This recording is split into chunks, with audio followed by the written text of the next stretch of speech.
No. There it is. Hey, good morning, everybody. Ben and Woods, 97.3 The Fan. What happened there? Was hitting my mic. It wasn't. There was a weird setting from last night on. Oh, cool. Don't worry. It's cool when you're good. It's cool when people come in and mess with the board and then just don't put it back to the way that it should go. I like that a lot. Always my favorite part. Good morning, everybody. No echo. Okay, good. Good to be here with you. Ben and Woods, 97.3 The Fan. Today is, what is today? It's June 16th. Holy crap. Like halfway through the year. Right now, right? Somewhere around there. I'm Woodsy. That's Paul Reindl. He's the executive producer. Got us dialed in there, Paulie. Good morning to you, sir. Hey, how are you? Threw me off a little bit there. I'm not going to lie. Ben Higgins, your friendly neighborhood sports anchor, joins us as well. I like your waffly shirt. Thank you. I think we determined this was a good one. Yeah. At some point.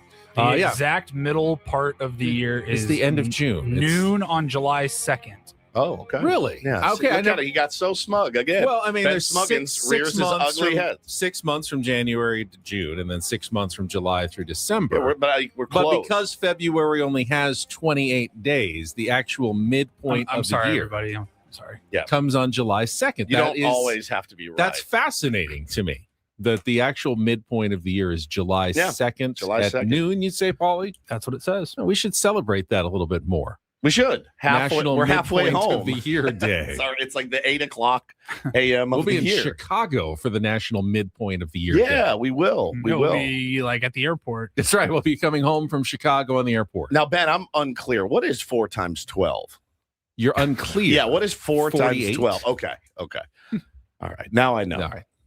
Did I say it smugly enough for you? Yes. Okay. Yes. It's a rough morning, obviously, around the country. I'm sure everyone saw we woke up to the news that Jelly Roll has filed for divorce from Bunny XO, which I find fascinating in many respects.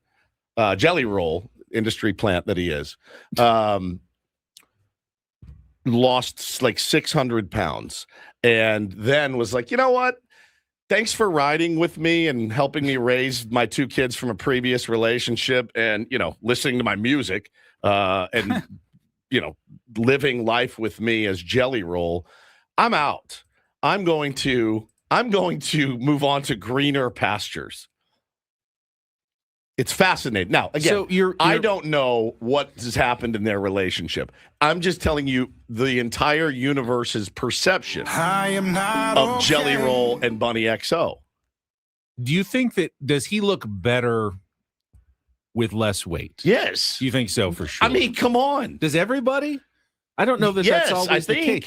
I have trouble when I get used to seeing someone heavier and then all of a sudden they're a thin person. It takes some getting used to. It's hard for me to get used to. I don't remember you being chubby. That's good. I don't at that's all. good. Like I don't. When I see old pictures, I go, I didn't work with that guy. Like there's no way. Drew Carey hosting The Price is Right as a thin person. He looks good. He looks good. I'm used to it now. It's jarring. But it's still jarring to me to see him thin as opposed to on the heavy side.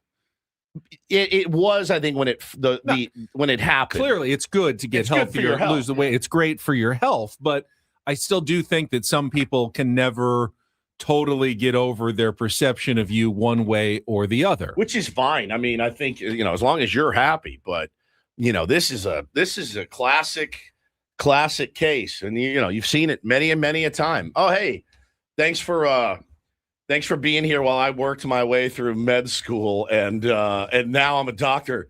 I'll see you later. I'm out.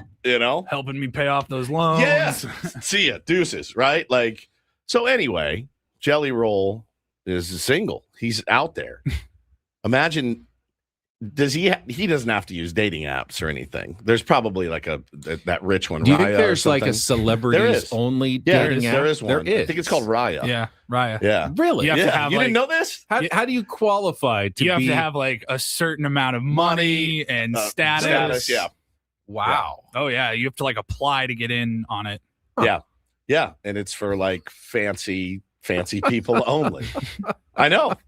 It's like the the cream of the crop. We live in a wild world, don't we? We live in a world where Jelly Roll is famous. So like that. Yes, your answer to that is yeah. Oh, there it is.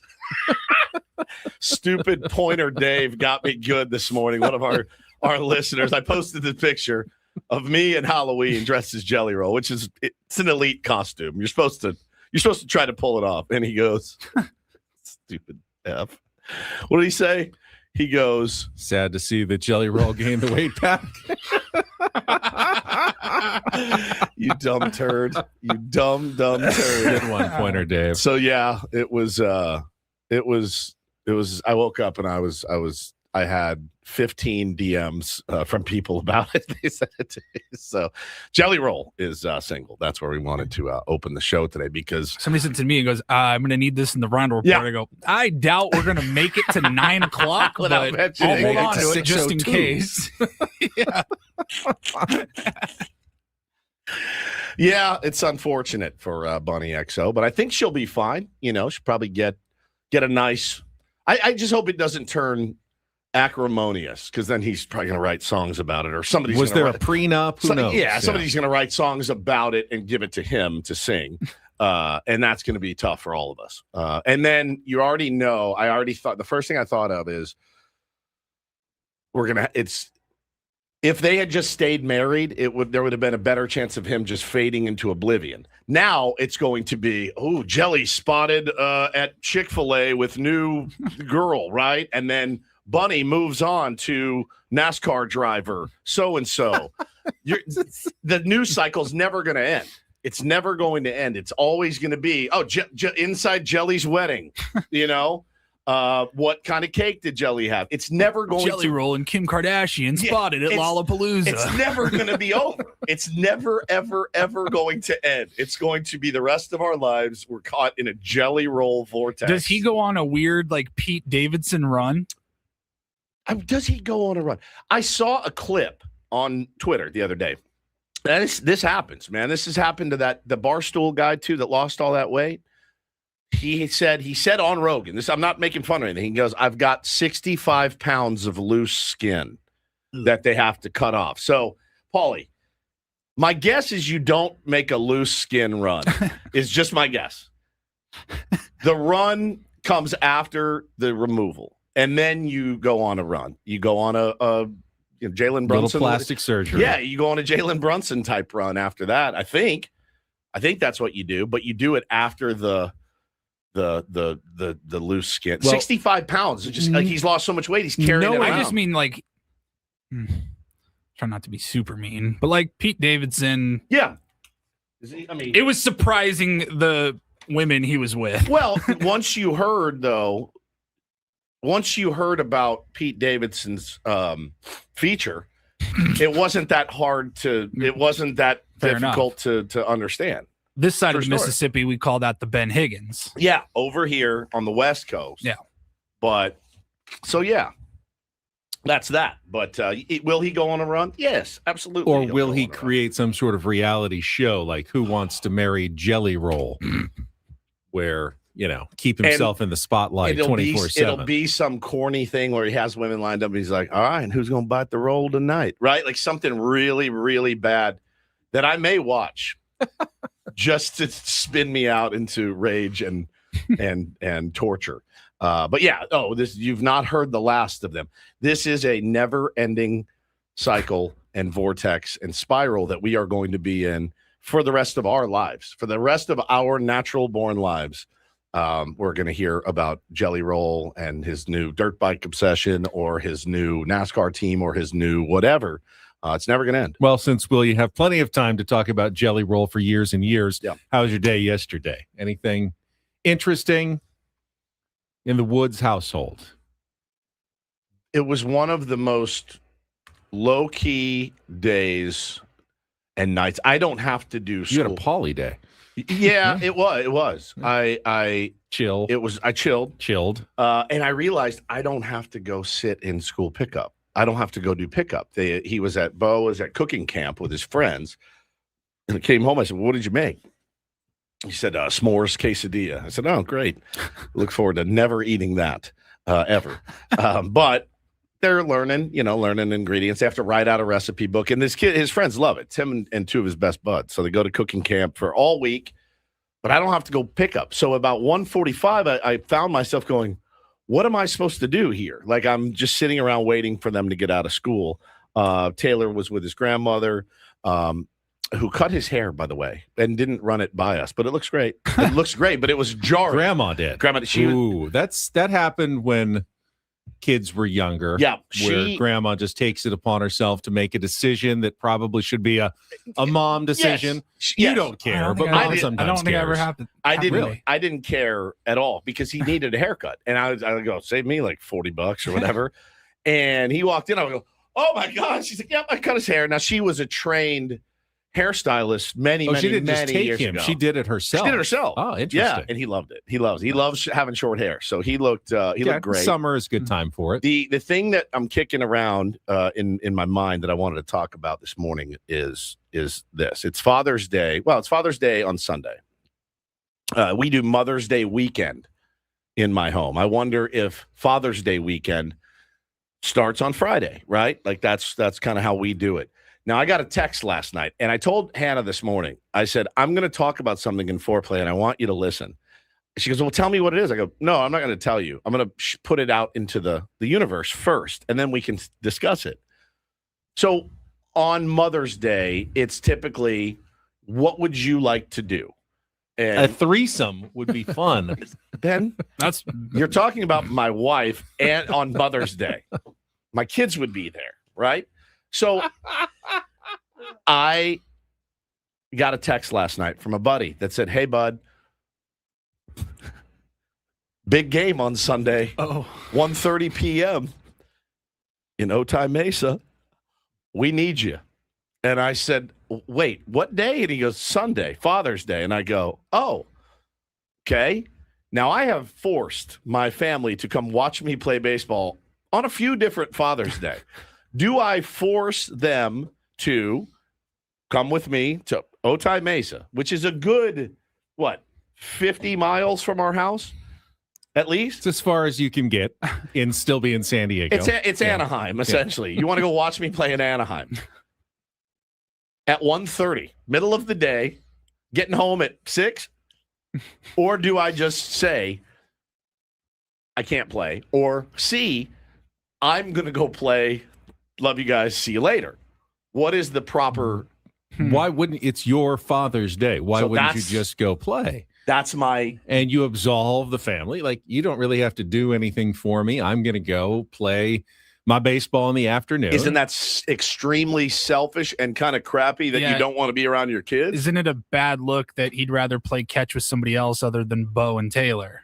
Aren't you around your kids the other 364 days of the year? I am a very present father. I think you are. A very present father. So my thinking would be that you are under no obligation to make extra time for them on Father's Day.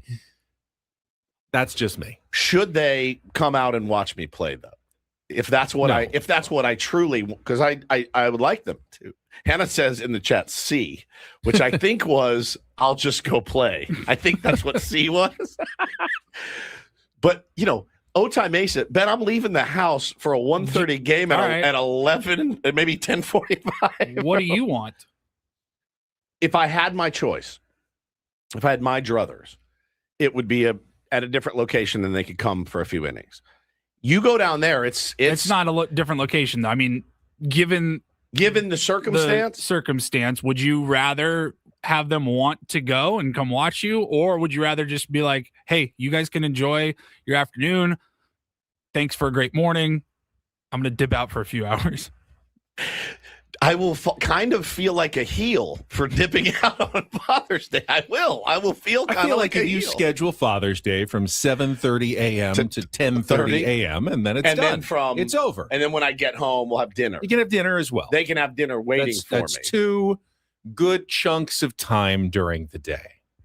You think that's okay? Well, it certainly wouldn't be okay on Mother's Day. So they would never even consider scheduling games on Mother's Day. There's no way. But what if Hannah wanted to go play?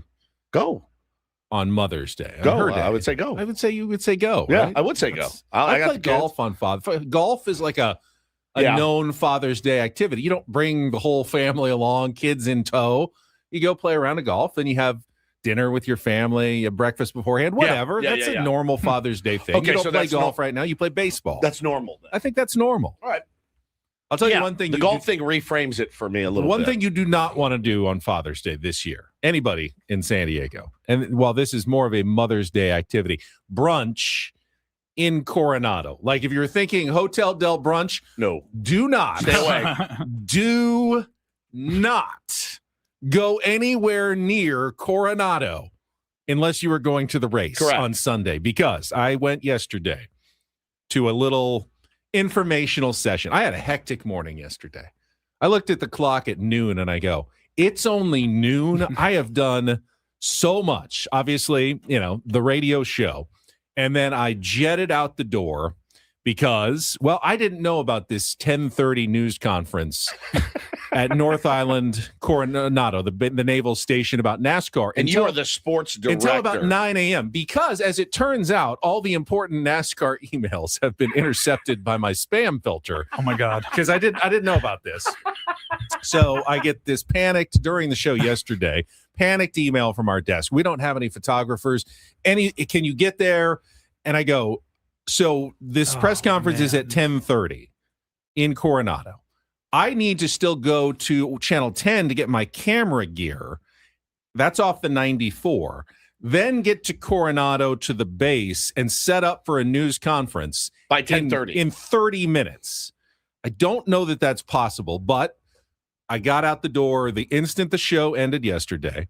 Got lucky on all the signals, no traffic, pulled into Channel 10 at like 10:11, threw my camera gear into my car, still got lucky on the traffic, got over the bridge, hit the lights in Coronado, pull in at like 10:27, and I see them all setting up, getting ready. I'm thinking, most of these things run late. Military does not run late. The commander, the captain who runs the entire North Island Air Station, Naval Air Station Coronado, is there at like 10:29 and 30. He's looking at his watch. Says we are starting at 10:30:00. 10:30 hours on the dot. I scramble, get my camera set up, like 5 seconds to spare. I am ready to go for this news conference. That's the commander of the base, the mayor of Coronado, the police chief, CHP, Caltrans, NASCAR, and they are all preaching one very dire message. Do not go anywhere near Coronado if you do not have to be there this weekend. There's going to be tens of thousands of people descending on Coronado Friday, Saturday, and Sunday for the 3 days of racing. There are only, of course, 2 access points to Coronado. Oh my God. The bridge and the Silver Strand. They are going to do everything in their power to try to make it as convenient as possible, but And the race is like at 1 on Sunday. They say, hey, if you want to get there at 7 a.m., that would be great, just so we can stagger some arrivals, get there as early as possible. So go through this entire press conference, takes about 30 minutes, interview a couple of guys afterwards, shoot a stand-up. It's like 11:15. I'm trying to clean up my camera gear. This is all done on the lawn out at the visitor's center. The sprinklers just start popping on. You know that panicked feeling where you're in the middle of a big lawn and you hear them and you go, oh no, I've got electronic gear. I've got camera gear. I've got my bag, and I am scrambling to grab it all as fast as possible because I'm in the middle of this lawn and I see them rising up out of the turf, and I know, oh, this is bad. I shield the camera. Oh my God. I take a couple of hits, but I get it out there and no damage. Yeah. And it got you on the back? Got me on the back as I'm running away. Oh my God. Get out of there. I still need to shoot a couple of more stand-ups. So I go all the way over to the Silver Strand side because I want to show, okay, here's your 2 access points. So I go over there, shoot a stand-up, go back to the bridge, that little area right in between by the toll plaza where they used to take tolls, shoot another stand-up there. Get back across the bridge. Now I'm starving. I stop by a torta shop in Barrio Logan and get a sandwich because I am starving at this point. I have the sandwich in my car. I look at my clock, 11:59 a.m., and I'm going, how did I do all of this? And it's not even noon yet today. I mean, what time did you get home? And then I was at Channel 10 for my normal amount of time, and I got home probably about 3rd or 4th inning of the game. So what? 5:45, 6 o'clock. Somebody just said, 10:30 is not military time. Is anybody surprised? 10:30 hours, or what? I don't know how military time works. I know it's a 24-hour clock. So yeah, what would it be called? 10:30. 10:30. 10:30, just 10:30. They don't put an O in front of everything. What do they say? Hour, like 10:30 hours, or 0800 hours, or 0800, 0900, 0800, 10:30 p.m. is 22:30. Yeah, 22:30. Yeah. 2200 hour. I don't know how it works. Somebody in the chat said I would pay money to watch Ben scramble. It's unbelievable. It's not the best. I would have paid money to watch the walk from the car at Channel 10 inside the building to get the camera and back, right? Like that, I can see it in my mind's eye. Not quite a jog. No, but not just a regular walk. It's somewhere between. Just the head down, chest forward, waddling in, carrying a lot of gear, trying to get away from these sprinklers. I'm looking back at the military going, you're supposed to do this early in the morning or late at night. It's not water efficient to sprinkler the lawn at 11:28 a.m. or whenever those things were going on. It also 11:28. Oh yeah, 11:28. Right. The best was you were spun out for our entire show because trying to find out where the emails went. Yep. Get dialed in for this thing, beg to let him in, because he couldn't be. I was supposed to RSVP by last night. I'm going, I didn't even know this existed last night. When you get that text of like, hey, man, are you doing this or what? Like, are you coming today? And you're like, what was I supposed to do? What? There's nothing worse. No. But that was fantastic. All right, so the general consensus in the chat is that everyone wants to watch you walk fast, and that I should just go play ball on Sunday if that's what I want to do. Okay. So and everybody also likes how you say torta. Torta. Is it delicious? It was pretty good. Yeah. I mean, it's a place I hadn't been before. La Rica Torta. Okay. Right there in Barrio Logan. The rich torta. Yes. Very good. Thank you. No, we obviously Puerto Rica. We've obviously been ignoring the offensive ineptitude again, because how many different ways can you talk about offensive? Well, their offense is offensive and inept last night. It had been decent the last few days. It had. As soon as you get excited, Dustin May shows up to just twirl one at you. I mean, I think Dustin May was in fact good last night. I'm not going to say that he was terrible and we were just worse. He was good, no doubt about it. Yeah, he was good. I think most teams would have had trouble with Dustin May yesterday. I don't think so, but really? Okay. So he wasn't that good. He was fine. I mean, he was fine. When you're pitching against a AAA lineup mostly and scuffling superstars, that it was just one of those games where you look at and go, I would have rather seen a perfect game, frankly. Honestly, I would have rather seen. I literally a almost said perfecto. that to you this morning. When we I pulled in. legit stand behind that. See, Watching your I team don't get want you to watching your team get one all-time hit. history perfect game. It's way more fun to talk about. It's way more fun to talk about.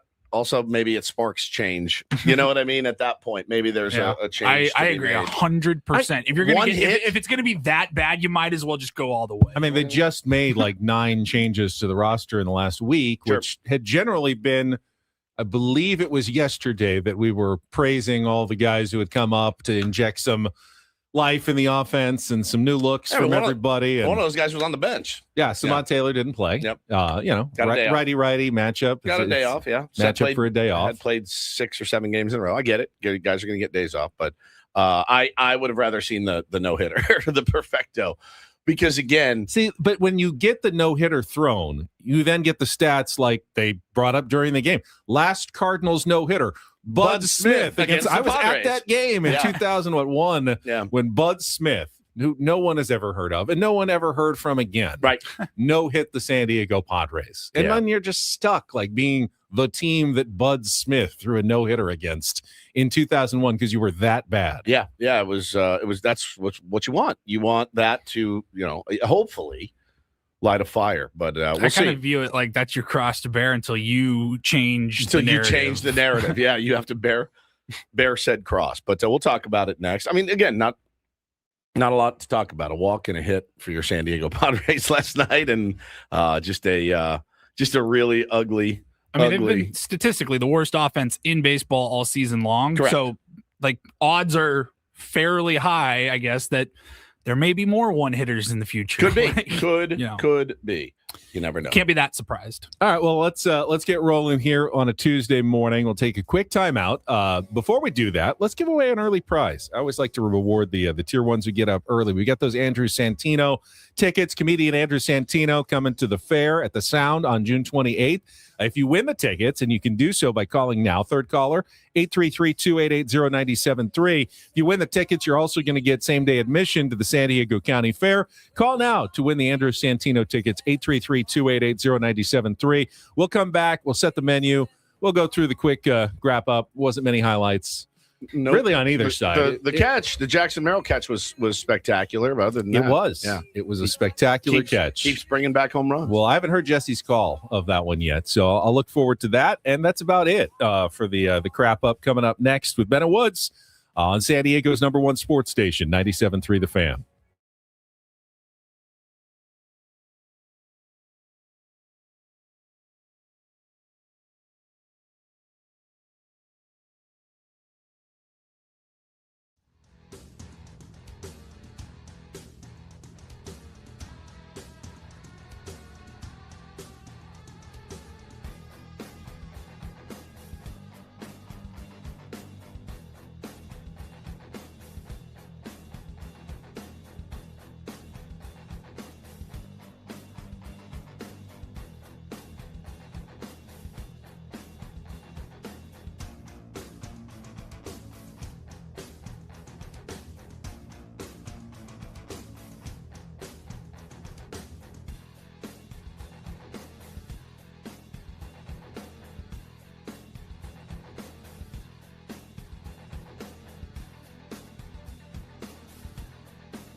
He just here. I'll show you a little. Just a little. Please just don't. a little bit. What hurts on you? Nothing at all. A little bit. Not that now. So let's say whatever you're about to touch is the only thing. Let's say It's gonna hurt. Right? All right, yeah. Okay. Pretend your knee hurts. Pretend your knee. It's going to in a second. Right here.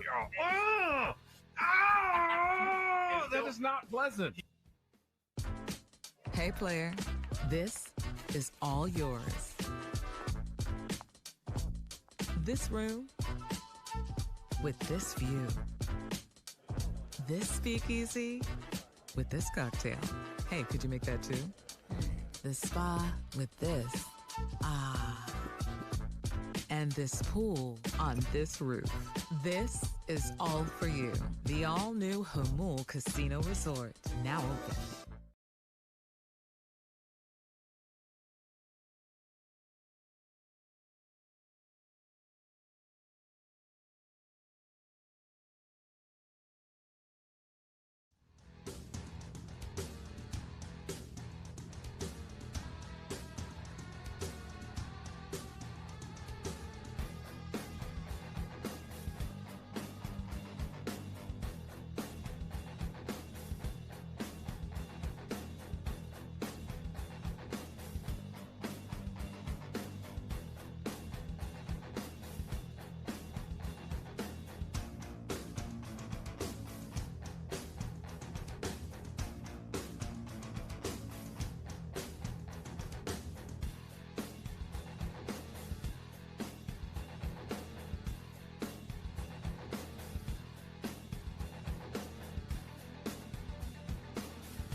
Ben Woods brought to you by David P. Shapiro, criminal defense attorneys helping good people regain control of their future when charged with a crime since 2010. Visit davidpshapirolaw.com. Craig Stammen didn't really let the stink of yesterday's game get on him. He wasn't there. He wasn't there. He was. We found out after our show yesterday that Ron Marinaccio received a 3-game suspension from Major League Baseball for hitting. Who did he hit? Gunnar Henderson. Gunnar Henderson, that's right, on Saturday in the 9th inning with 2 outs And then the manager almost always gets a 1-game suspension when a pitcher gets one of those 3-game suspensions. Ron Marinaccio appeals his. It takes some time. Usually it's reduced by a game. By sometimes. a game, yeah. But the manager does not have that luxury. No. He is not beholden by the CBA between players and owners. So he had to serve his yesterday, and he did. So Craig Stammen was not in the dugout for the Padres' Is that one of those 3-0 things? loss. Is he allowed to be there for like Till 2 hours pregame, before the game, and I then think. he has to. And Does then- he have to leave, or can he watch it in his office? I think he can watch in his office. I think we asked Schulte this. Well, I know when you get ejected, you can stay and go but and watch when you're in your suspended, office. you have to leave the premises, maybe. Oh. Just watching it from the Sheraton. Yeah, he somewhere. might have had to go back to the hotel at that point on suspension. So he was not there. Randy Buffalo Knorr Wild Wings down the street. Yeah, served as, chilling. served as manager. Apparently, the entire offensive turnaround was simply a Craig Stammen deal because they stopped hitting without Craig Stammen in the dugout. He will be back today for the second game of the series at 4:45. We'll get to our Padres crap up and a quick look at the highlights from yesterday's game, mostly lowlights, as the Padres were unable to hit Dustin May in just a second. But it is Tuesday. Coming up on the program today in our 7 o'clock hour, we will have Don't Do This and our MLB Reacharound, which featured a cycle yesterday in Major League Baseball. We'll go through all the rest of the action in the big leagues. In our 8 o'clock hour, we'll play some Take on Woods at 8:20. Chance for you to qualify for our grand prize staycation at the Town and Country, $250 food and beverage credit. And then at 8:35, the incorporator, Jesse Agler, will be with us. I think we are on the letter L this week, so I'll find a good L word for Jesse to work into today's game. In St. Louis, they are on a hot and sticky road trip through Baltimore, St. Louis, and then Texas at the end of the week. Yep. So definitely one that you got to grind your way through. Padres currently 2-2 on that 9-game trip. 9 o'clock hour, our Reindl Report, and then David J is going to stop by from Mad Friars in studio. Really need to learn more about who these guys are that are now making up the San Diego Padres. Guys like Nick Solak, obviously Samad Taylor, Jace Bowen, and who's replacing those guys now at AAA, and is there anything on the rise in the minor leagues? So we'll take a look at the Padres in the minor leagues today. In and around that, we also have another giveaway. We already gave away one prize this morning, but we got another one, and this one is a little special because we're going to be giving away a 4-pack of tickets to a screening of the movie The Sandlot and a Q&A with Patrick Renna at Balboa Theater on July 25th. And the reason why this is interesting is that you might that's remember the event that Adam asked Ben to MC. But they wanted Woods. Right. And He Adam deleted asked my- me. I Right. remember this. You guys remember this?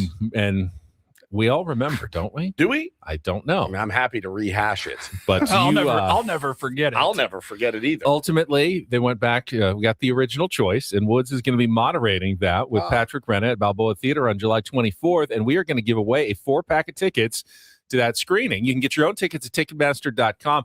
This is this during Comic-Con or around Comic-Con? Yeah. So It's gonna be big. you're going to What's have the to date? listen. July though. 25th. Oh, yeah, You're going to have that's- to listen to win. And this is the sounder, so don't call now. But the next time you hear The Great Bambino! from The Sandlot, call 833-288-0973 sometime between now and 10 o'clock, and you can win 4 tickets to be there with Woods and Patrick Renna at Balboa Theater on July 25th. Yeah, I think I'm going to bring the whole fam and watch the movie and do the whole bit. I Nice. think. I'm pretty sure that's the plan, at least. Now they could bail, and I end up going down there just to do the Q&A. But I've seen that movie 1,000 times, so I'm well versed. Hey, when I was Bo's age or Taylor's age, even getting a chance to meet Ham Yeah, it would be from pretty the cool. Sandlot is pretty cool. Bo is going to be like, hey, how you doing? He's just unimpressed by. He's met Manny Machado. He's met Juan. He's just like, all right, whatever. Like you can't impress him. Hey, how's that ice cream? It's all right. He's tough. It's cool. It's not too cool. That's He's too cool. He's just hard to impress. He really is very tough. So I mean, I think he'll like Shania it. Twain syndrome. Yes, that don't impress me much. Yes, but he has Shania Twain syndrome. STS. Taylor will be super stoked to see him. Taylor wears a little Sandlot hat with the Okay, dog so you're on. Ham Porter. yeah. That He's like, don't yeah, great, impress man. me. Super I cool. mean, the irony, though, was that Adam, of course, originally, when they asked if Woods could moderate, Yeah, by name. Adam thought, well, but Ben's more of the moderator, Right. so I'm going to ask him, even though I've probably seen The Sandlot twice in my life, Yeah. and Woods has seen it, as he said, like 1,000 times. I mean, I Could know it, recite the whole I movie. know it by heart. Yeah. I mean, truly, it's something that's been on in my home. My kids watch it still all the time. I watched it. You know, I'm 35. I'd watch it if it's on TV. yeah. It's What's the name of the dog? It's you asked me this question. Hercules. Hercules, Hercules. yeah, right. Taylor's got the Hercules hat that he wears. So it's big in our The house. Beast. We love Sandlot. So it's going to be fun. Forever. I think you have a more professional moderating technique than I do. I will be asking questions like, "Do you ever get tired of talking about Sandlot?" Like, you know what I mean? Because that's what I want to know. Like, running out here for the old dog and pony, huh? Talking about this movie that was like, how long? Was it 25 years God. old? More Longer than than that. that. Longer than that? I would say 1995, probably 30 30 to 35 years old. It's unbelievable.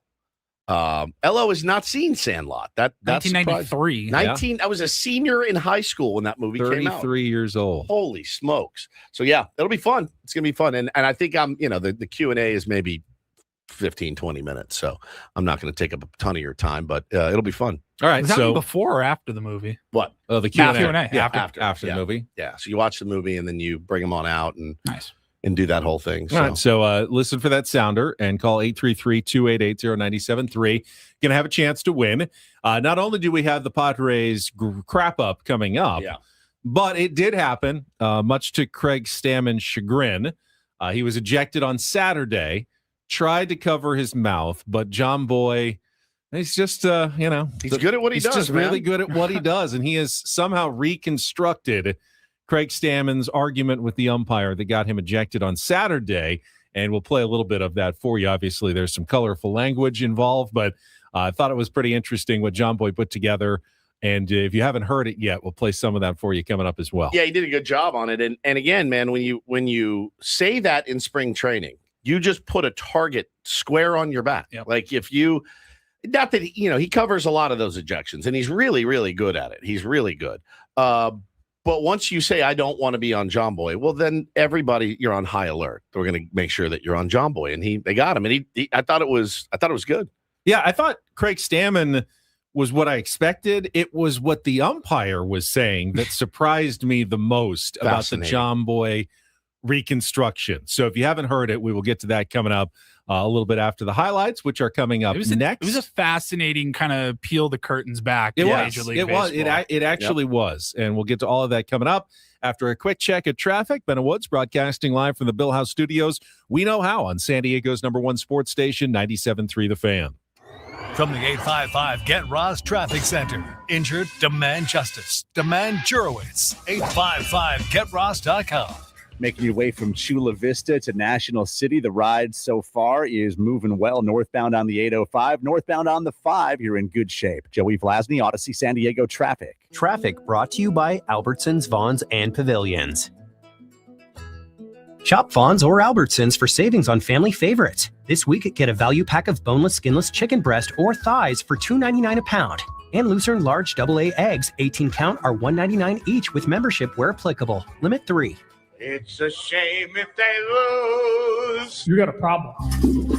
How did things play out in yesterday's game? Supremely stupid. It's time for the Padres Crap up. with Ben and Woods. Brought to you by Hamul Casino Resort. Hey, player, here's something to cheer you up. The rooftop pool's open, day passes are available, and the spa is calling your name. Hamul Casino Resort, the player's place. We'll give it 16 minutes of salt, and then we'll, get back on the pump and figure it out. This game has got to come to an end. Busch Stadium in St. Louis, Missouri, at Game 1 of a 3-game series between the Padres and the St. Louis Cardinals. Brando waits. May will turn and deliver. Tatis swings and misses. Strike 3. Strikeout number 9 tonight for Dustin. May will seal the deal. His first career complete game, and it is a one-hit shutout as the Cardinals beat the Padres 3-0. Wait, is that it? That's it. Just like that. You get one hit and one walk. It's over. I didn't even get to hear Jackson Merrill's home run robbing catch. That's the only thing I was looking forward to. Paulie, do we even have that? Can I at least hear what Jesse said in the 4th inning there? Only because you asked. All right, Alec Burleson at the plate against Lucas Giolito. Giolito delivers, and that's in the air out to straightaway center field and deep. Merrill is back. He is at the wall. He leaps up, and he got it. Took a home run away from Burleson. Thought he had number 14, but number 3 took it away. One down in the bottom of the 4th. Great catch, man. And he's really, really gotten good at robbing home runs. Yeah. I mean, it's an art form, the way that he does it, the way that Toddy used to That do it. number in the right 4 field. this season. Yes, for I him? mean it's crazy, man. I mean, he It's to the could- point where Gold you glove, you platinum expect glove. I mean, him to bring it back now. Dude, yes, Like as soon as he hit it. it's not that you're not surprised. You just kind of expect him. If But- there's a chance, you expect him to get it. Yeah, But it's, of all the places you can hit it, there's a window of about this, like I've got about 2 feet here where it's over the wall, but still reachable by a human being. right. And you have to hit it exactly At that the time. far just to give the guy a chance at it. You've got to think that, it's rare that the ball is actually going to be right in that spot. But for some reason, Padres pitchers give up a lot of really close to home run balls that Jackson Merrill can somehow. And, Tatis has had a bunch of them as well. It's not great for pitchers, but hey, I guess your distance on home run matters when you've got the Padres outfield and you can still keep it in the yard. Got to start any discussion with last night's game. Unbelievable starting pitching performance by Wandy Peralta. I mean, Yes, 1, he 2, was. 3, 1, 2, retired 3, every yes. batter he faced. Yeah, Perfect. Dustin May can't say that. Dustin May gave up both a hit and a walk. that's true. Wandy Peralta gave up nothing in his start. So phenomenal use of the opener by the San Diego Padres. Unfortunately, Wandy didn't have the endurance to go 9 like Dustin May did. And How do you know until you try? That's right? true. That's the thing. didn't leave him out there for the opportunity. Was still scoreless going into the 4th there where Jackson Merrill robbed the home run, but that was also the inning that with 2 outs, the Cardinals put together the rally, which would have ended Brutal, dude. Comebacker. on the comebacker. Either Giolito grabs it Or Song gets or doesn't touch it. Yeah. And either way, the inning's over quite easily. It was so excruciating Yeah. to watch in real time, and you knew when it ticked off his glove, next ball is a hit. You just knew it. You could see it.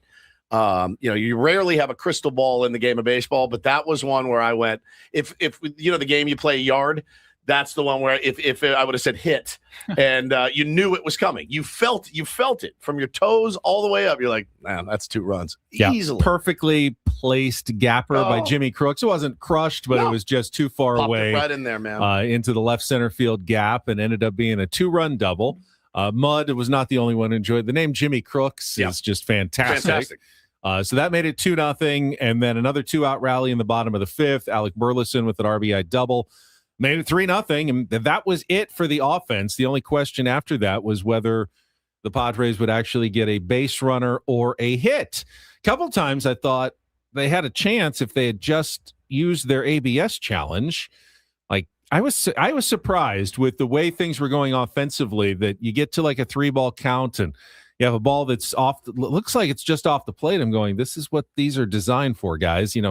Change up something, get something going. But Toddy missed one, Sheets missed one. Yeah. Now I think the one that Tatis missed was earlier in the at bat where he did draw the walk to lead off the 7th inning. He did, but I believe it was was it a 3-0 pitch that was ball 4 It was ball and 4. he let it. It was ball 4. He let it. He didn't challenge. And then he challenged and then one he this took year? a couple strikes and then finally walked on the 6th pitch. I need. There's got to be numbers somewhere. I don't remember. I cannot recall him. Maybe once or twice, but he certainly doesn't do it often. He Maybe does the not. least of any of the Padres in the lineup for sure. Yeah. The only close ball before that was the Gavin Sheets liner that was robbed by Lars Nootbaar. Oh, that's great catch. Out in left field. That actually catch. was hit well. I thought that was a hit for sure, and that was a terrific catch. And the Padres actually had a chance to get back in the game when Tatis walked. Merrill hit one really hard, and I thought that for sure is a hit. And Mason Wynn made just a terrific play to rob Jackson Merrill. Tatis got to second. Then Manny hits the chopper through the hole for what turned out to be the only hit of the game. But you have the tying run at the plate. Sheets, who had just scalded one that, at bat before. And I'm thinking, well, you know what? It wouldn't necessarily be fair to Dustin May if the Padres scored 3 right here on a home run, but that would be a lot of fun. No, it didn't happen. First pitch. Yeah. First pitch, double play, right? Double play. Yep. Yep. And double that was play. it. That was the last threat of the ball game. They're saying in the chat, Toddy is 0 for 1 this year on 0 for ABS. 1. He did it the first week. He got it wrong and was like, "That's it. I'm not done. doing it." But Once yeah, burned, twice shy. Will Wagner missed one. Late in the game. Like, what are you saving it for? It's strike 3 or it's ball. It's a ball, and it would have been a ball. You can't take them with you. You don't get. Traded for a 6-pack of Busch Light after the game. There's no cash value. We saved our challenges. We get our tacos now. Like, it doesn't work. Use them. Spend your chits, I did not use a chip this morning because I'm used to this now. Like that I've settled into. Like I didn't think it was a good matchup for them yesterday anyway. I mean, Dustin May he's actually pretty much owned the Padres his entire career. I thought long ago he was going to throw a no-hitter against the Padres. I just thought it was going to be in a Dodger uniform. Me too, exactly. Giolito is again, if you look at the box score, you go, all right, man, 3 runs. He went 5 innings, 7 hits, 3 earned runs, 3 walks, just 2 strikeouts. Doesn't get nearly enough swing and miss. His command was a little better early in the game, and then he started dropping off later in the game. But I mean, what's my rule? But again, 4 to 6 innings, 2 to 4 runs allowed. But again, you catch a comebacker, maybe that game. But again, not on the pitching. You score 5 runs, you win the game. Yeah, it's not on it's not on the pitching. The pitching is not going to be the Padres' savior this season. Right. For the guys that you have, 4 to 6 innings in 2 to 4 runs. You can't ask for much more than the that. Padres, without any of their good pitchers pitching yesterday. Yeah. Pitched well enough to win a baseball game with just a moderately okay offense. That's all you can ask from Lucas Giolito and who came in relief at the end of the game. I've even forgot. Kyle Hart. Kyle Hart pitched the last 2 innings. Yeah, he looked great. So Wandy, Lucas Giolito, and Kyle Hart. You got 9 innings and 3 runs out of those guys. That is a success any way that I'm going to break it down with those 3 guys pitching in the game. Bavagofina says we came so close to losing 1-0. Yeah, it's exactly right. Like you can't. Although Randy Norr made a good point after the game. I was can't believe I stayed all the way through to the Randy Norr. I can't either. I shut it right off. He said it does change the game if it's 0-0 or 1-0 even. We can do some small ball to try to score something. We can try to, lay down a bunts, do things. When we're down 3-0, we really just have to sit back and swing and try to play for the big inning. So it takes a lot of our tools out of the toolbox when you fall behind by 3 rather than 1, which I thought was a decent point. Somebody said in the chat too, did that ball go through the web of Giolito? If it went through the web of Giolito's glove, then he's absolved. I thought it ticked off and went over, ticked off too. I'm not sure. So, but anyway. hey, listen. You can't score with 0. You can't win with 0. I'm sorry. You cannot win a ball game with 0 runs. It's obviously on the offense. We will play you the Jomboy audio coming up of Craig Stammen's ejection and give you the update on Mason Miller. If you weren't watching, he was not available in the game yesterday. Get to that coming up next with Bennett Woods on 97.3 The Fan. Don't go away.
I'll guess I'm Meta Woods appear on the SDCCU fan hotline. It's not big bank banking, it is better. And after analyzing the audio of the post-game Randy Knorr news conference a little more closely, Lucas Giolito innocent. Apparently the ball did go through his glove, not off his glove. He was asked, or at least Randy Knorr was asked after the game, and the audio isn't great here, Paulie. This is Randy Knorr via Potato. Ball go through his glove. Yes. That's rough. He almost survived that. That ball goes through his glove. He catches the ball, we get out of the inning, and we go from there and see what happens. We can do some other things. Maybe take a few more pitches, maybe drop down a bunt. But when we're down by 3, it's we got to kind of hit our way back in. He's in a tornado. Yes. All right. So that's where I heard him say, we could do a few more things, lay down a bunt, some other stuff if we're not down 3-0. It still would have been 0-0 and then 1-0 in the 5th. So get a new glove, though. Like if you go out to the field with a glove that's hanging by a thread, that can happen. They hit really hard balls. I would not go on the field with subpar equipment, even if it was my old trusty. You don't always know your glove's about to go before it goes. It was like a chopper. It wasn't. Like it wasn't. He didn't smoke at 106 it wasn't up the middle. Huge liner. It definitely surprising that's why I didn't even really consider the possibility. I thought it ticked off kind of the top of the glove and went over his head. But all right, got to get a new glove. Didn't necessarily do anything wrong other than have bad equipment in that case. Did he come out with a new glove the next inning? Well, I would assume if you're still using a broken glove the rest of the game, that would be kind of crazy. It was funny because when it happened, I go, "Oh no, don't look at your glove. It's the oldest trick in the book. You boot one, and it's like a baseball instinct. You boot one that you should have made, and stupid glove. It's not the glove's fault, but it's your fault, right? But always in this case, your fault. But maybe it was. Might have been the glove's fault. Might have been the glove. Well, it's unfortunate, but again, the offense is the story. Dustin May's stuff plus numbers. Was it the sweeper? Was really? I mean, I was worried about the sinker because the Padres definitely have trouble against sinker ballers, but it was the sweeper that was rated as the best pitch yesterday. In baseball. And Dustin May pumping 99 top pitch velos from yesterday: 99.1, 98.9, 98.7. 98.2 and 98.1, all Dustin May, all four-seamers. This team, velo, it's tough. It's really, really tough. They are not hitting velo well and really haven't all year. Also, they're also not hitting spin very well. So I'm not sure what you do if you're not hitting velo well and you're not also hitting spin well. What do you sit on? It's a problem. What you just sit change up.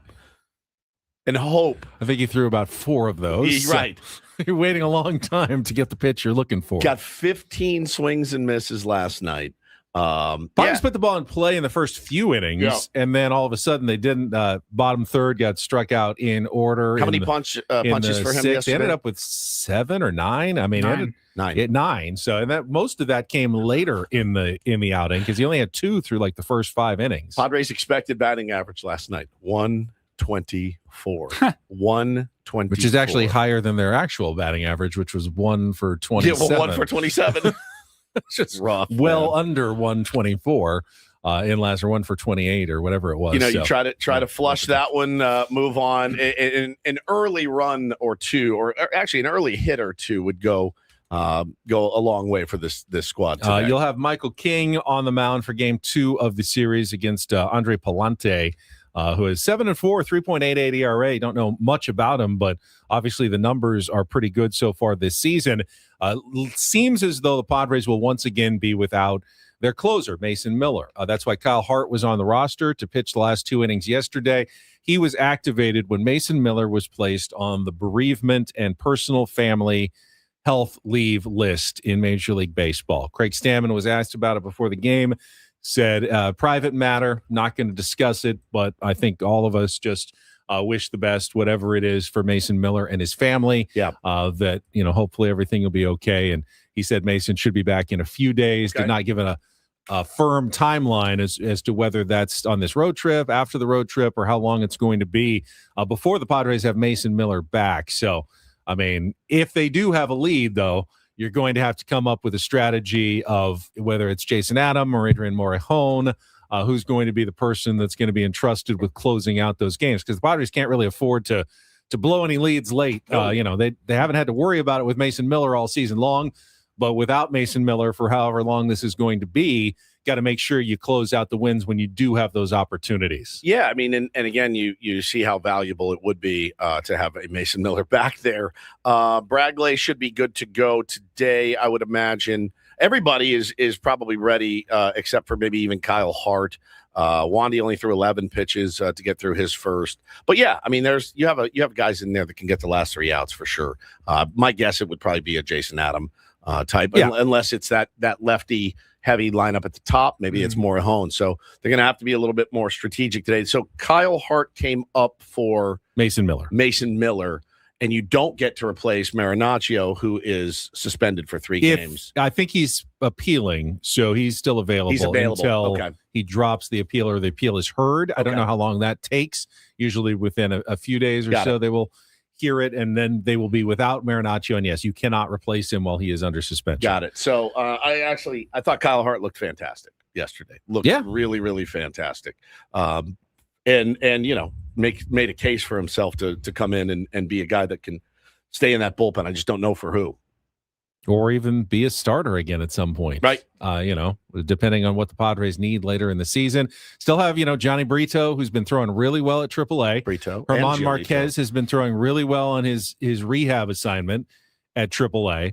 And Matt Waldron is also coming back off his rehab assignment. So there are pitchers down there. I just don't know if any of them are they better than Lucas Giolito and Griffin Canning, what you've been getting at the bottom of the rotation? Or are you just shuffling the same kind of cards same guy, not really knowing what you're going to get? They really need to identify. One of those guys really needs to step up, so you don't have the same, do we, don't we? We could lose Matt Waldron. We could lose Herman Marquez if we don't put him on there, but are they actually an improvement if we do? Or are we just another guy who's going to give us 4 to 6 innings, 2 to 4 runs, like most of these, 3, 4, 5 starters have been giving the Padres all season long? Really, 1 through 5 is what they've been getting from all of those guys all season long. Good enough to win, but certainly not when the offense does what it does yesterday. No doubt. All right, let's get to the audio of Jomboy. And this was fascinating. I don't think Craig Stammen should feel too worried as concerned as he was. I don't think he ever should have felt in spring training about, getting Jomboyed when he was arguing and whether that was going to make him look bad or his family would be embarrassed. I don't think that Craig did anything weird for a manager coming out to argue, defend one of his players. I thought what was interesting, though, Schultz said the same thing, didn't he? I remember Schultz.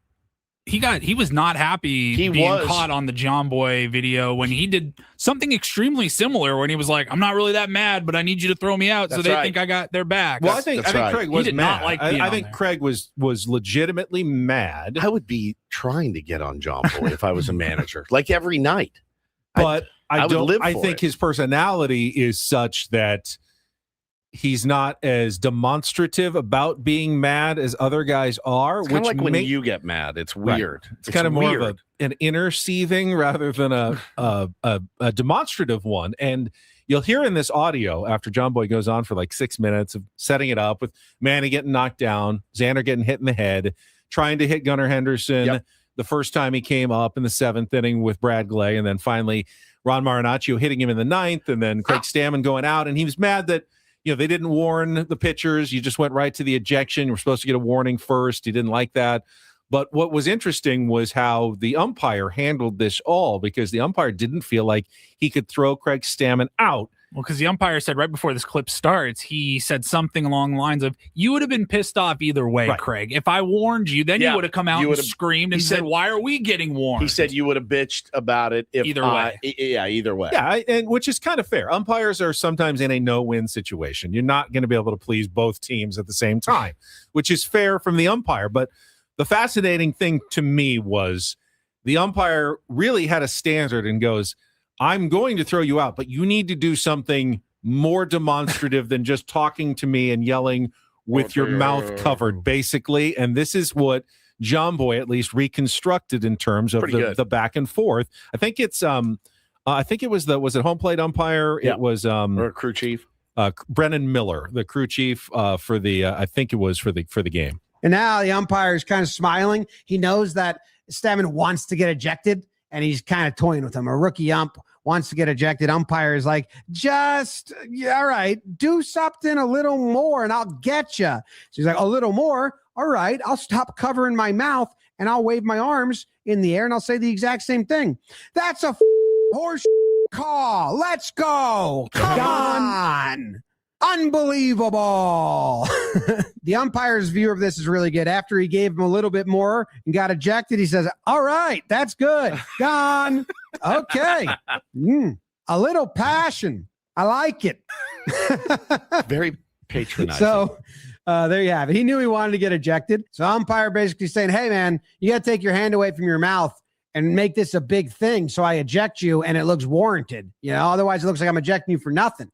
Make it obvious that you're yelling at me. So that was the point the umpire was trying to make was, hey, I've got my own bosses who are going to look at me, and if I throw you out and it doesn't look warranted, I'm going to get in trouble. So you need to drop your hand off your mouth, scream an expletive at me, and throw your hands up in the air, and then I will throw you out, as we all know this is going to end that way, but let's get on with it, please. And then he kind of got a little patronizing going, oh, okay, passion, I like good, it. Very nice. Good. Well done. Very nice. Didn't know you had it in you. There you go. Not as soft as I thought you were. Good for you. The funny thing is Craig Stammen had a long big league career, and that is typically respected by an umpire. However, he has not had a long managerial career, and that is disrespected by an umpire. They do not, and I've seen this. He's a rookie again. He's a rookie, and I've seen this 100 times. Umpires, long tenured umpires going, who are you? Like, what are you? Who are you talking to? You've been here 6 weeks. Like, really, it's these fraternities, right? And Craig's a pledge right now. He's a pledge. He is not a member yet. And he wanted him to know, hey, man, I know you played a long time. Doesn't matter. You are brand new at this gig. Same with Kurt Suzuki and these other guys that are first-time managers. Doesn't matter how long you played in the big league. Umpires generally hold the job for, sometimes decades. Yeah, why wouldn't you? They literally have no repercussions at their job. But it does lead to that dynamic. Like, I will go through 10 of you being San Diego Padres managers in my career. Easily. I mean, we're kind of on that level now too. We're here, and all right, who's going to be the next manager? And we'll have them on every other Friday in the mornings. Like, right. We're here. We're established. Like the umpires, you guys come and go. You're hired to be fired. That's right. And I'm gonna need to get to know you a little bit, and you need to earn respect from me because I don't know you and you haven't been around. And that's exactly what happened last night, or when Jomboy put that out. Getting to see that kind of behind the scenes from the ump. That was interesting when he was like, all right, I like that. Very good. It's like passion. Patronize me. But it was fake passion. Like, I need you. Well, basically what he was saying is, I need you to fake it here. I need you to fake it. If you really want me to toss you, you have to fake it. I think all right, that's good. Gone. Right. Okay. Fake it. A little passion. I like it. I know you're mad. I think he was mad. I think Craig's mad, though, doesn't ever rise to the level of what a normal umpire would want to see to eject like he's a manager. never going to be Lou Pinella. Exactly. No. Like, do you think Craig Stammen will ever kick dirt on anybody? No, never. That's never going to happen. Jay Hidalgo says, have you ever seen Ben curse when he's pissed off? No, Ben doesn't curse when he's pissed off. He rears his head and he gets mad. Right? Scary. Kind of hulkish. Yeah, a little like you wouldn't want to tremble, see him when like he a gets tremble. The chest goes up and he's like, and he gets real mad. The head goes up, back. Vein popping out of the neck. Yeah. It is the neck though. You're like neck. You like elongates. You get mad. You sit up. Yeah, you know what I'm saying? Yeah. That's what you do when you get mad. What do I do when I get mad? You just curse. Yeah, just curse. It makes it so much easier. Can't say what you. It really makes it so much easier. But yeah, I mean, now here's Craig. He's put a target on his back. Please don't put me on Jomboy. No, please don't put me on Jomboy. That's all they're looking for. I will say, Craig, you survived Jomboy. You did. I don't think this is going to come back to haunt you in any way at some point. Yeah, maybe at the family reunion, someone's going to bring out the audio and have a good laugh at some point. But no, I think he did all right. I think he's fine. All right, let's take a time out. When we come back, we will get to DDT. Don't do this on a Tuesday. And don't forget, Jesse Agler is going to join us coming up in our next hour. My tease for DDT is how high is too high? How high is too high? Yes. I like it. All right, that's coming up next with cannabis. with Ben and Woods, broadcasting live from the Bill House Studios. We know how on San Diego's #1 sports station, 97.3 The Fan. First, when your baseball team is in the hunt, every decision matters. Preparation shows up. Mistakes get magnified. That's the same mindset people need heading into retirement. Once you're close, there's less room for error. Market downturns, inflation, or poor timing can have a bigger impact. That's why Trajan Wealth helps people prepare before it's crunch time. TRAJANwealth.com. Their fiduciary advisors help build income and investment strategies designed to weather volatility, so you're not reacting under pressure. They're local, independent, right here in San Diego with offices in Liberty Station, Carlsbad, and Del Mar. If retirement is getting closer, and closer could mean, 15, 20 years even, now's the time to be proactive. You can start by calling 1-855-TRAJAN-1. That's 1-855-TRAJAN-1. When you're ready, everything can start at TRAJANwealth.com. Trajan Wealth, plan smarter, dream bigger. Advisory services through Trajan Wealth LLC. Additional services through Trajan Estate and Trajan Tax. Actual client, paid advertisement. Additional disclosures at TrajanWealth.com.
Hey player, this is all yours.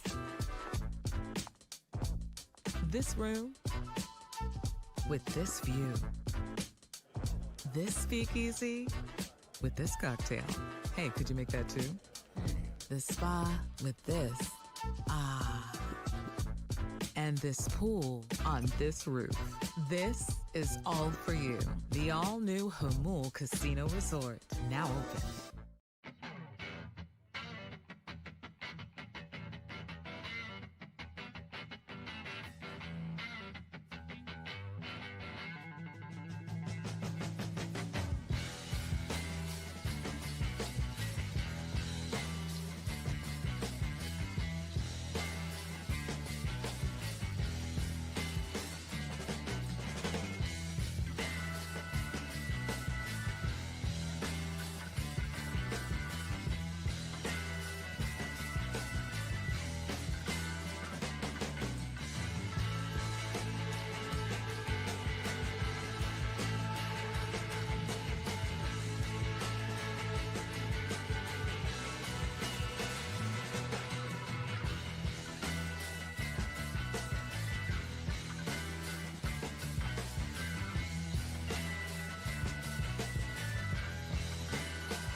Woods brought to you by David P. Shapiro, criminal defense attorneys helping good people regain control of their future when charged with a crime since 2010. Visit davidpshapirolaw.com.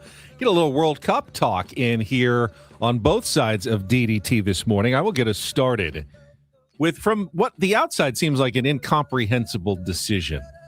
You spend 4 years essentially trying to build up for the World Cup, your national teams federation, choosing players, coaching staff, carefully to try to maximize your performance when you get these, 3 opportunities in your group stage. If you've qualified, if you've been lucky enough to qualify. Well, Tunisia is one of the 48 teams at the World Cup. They didn't have a good first game against Sweden. They were underdogs, but, down only 2-1 at the half, but got away from them in the second half. They ended up losing 5-1. And they fired their head coach after one game at the World Cup. Sabri Lamouchi was dismissed by the Tunisian Football Federation after just one game. They've gone and hired someone new today. Hervé Renard. It's like, when do you get that call? Hey, what? Would you like to coach the next 2 games at the World Cup? They're not even out of it yet. I mean, you lose one game in group, you're still not done. Apparently, he was hired back in January, so there was already some questions. They didn't do well in the tune-ups leading up, 5-0 loss to Belgium in a friendly.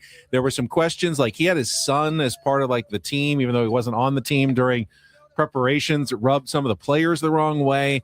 They didn't seem to react well to him, so I guess it was Daddy ball at that level? kind of heading in this direction, Wow. but get your act together. I mean, you're on the world stage. This is your one opportunity, and you've come in such disarray that you end up firing your head coach after just one game. One match. One match at the World Cup. I get it. You have a bad World Cup. You're gone. Sure. We're moving right. on. New cycle. We got 4 years. Let's get going. But you still, I guess they think, hey, we're not out of it. Let's bring in someone else. What can you do at this point, though? As a new head coach, you're coming in. How do you change the culture this week? Nick says he got in a physical fight with his players. Okay. There are some rumors of behind the scenes. Yeah, rumors. Yeah, stuff as well. So Padre fans rejoice. if you gave a fan in our chat the reins for a week, how many managers would they go through? Craig Stammen might have been out after the opening series against the Tigers. Over 2.5. Opening day. Yeah. Opening day. You're like, that's it. That was embarrassing. 50,000 people packed into here. That's it. You're done. You let some rookie Kevin I'm McGonigal curious. get you. What do you think? What's the earliest a manager's ever been fired in a season? In a baseball season? For a month? 2 months? I mean, this year was pretty soon with Rob Thompson. Yeah. and Alex Cora getting fired, That's a but good point. they weren't their first year managers or anything. Right. I mean, you've got to give guys an opportunity. I would say think, so. but- Yeah, one would think. After you win a championship, there's a certain order to things. You go on the late night shows, you go on the morning shows. Now, we're morning people, the three of us, and a lot of you guys up listening are morning people. If I had won an NBA championship, though, I think it would have been, you're out, you're celebrating, and that celebration usually lasts for a while. Like days. Days, and maybe even weeks. The Good Morning America appearance would have been a rough one for me, I'll be honest, and probably would have bailed on you guys. Now and the let you Knicks, they got a little bit of a break in that they won on a Saturday night. The Right. only thing better would be winning on a Friday night. Correct. You Because get a then you little get the extra whole day. weekend to kind of recap. Like if they won on a Tuesday night, they're doing television and Wednesday. radio hits Wednesday morning. That's exactly right. You don't sleep. Well, they've been going at it pretty good, and they had, I believe it was the starting five on Good Morning America, and they're being interviewed by Robin Roberts and the like, and OG Anunoby was on a different level, and many in the chat are saying, I've never seen a human being that high, and I know Paul Reindl, by the way, and I still have never seen a human being as stoned, Ganja, aka cannabis, as OG was. Talk about the difference Coach Brown made and how he brought you all together. Look, he's not moving. I guess I'll answer. He is sitting in silence. He's been great. Mike's been great. Jalen He's steps been up, awesome at doing this to answers us, for him. listening to us, and just hearing Yeah, us out. Cat starts talking. He still hasn't Jalen, he looks like AJ Hawk on the Pat McAfee show. And he just sits there. He I bet does there's not some move. bloodshot eyes behind some of those sunglasses back there His as hands, well. But his hands are neatly folded in his lap, and he looks like He's looking like off to the side a little bit. Like he's just like the corner of the studio. There's a light or something, and he's probably operating under zero sleep for 2 days at this point. and then hit that on the way in. He's the highest I've ever Purple seen. says weekend at OG's. Bro, he is almost a dead body. he really is. sitting there. Dom says he was as high as Georgia Pine. I mean, he is so stoned. oh man, it's funny. And he just, the whole team's just they're like, dying. dude, you gonna say anything? They're looking at him, and he just sits and stares dead into the camera. It was so funny.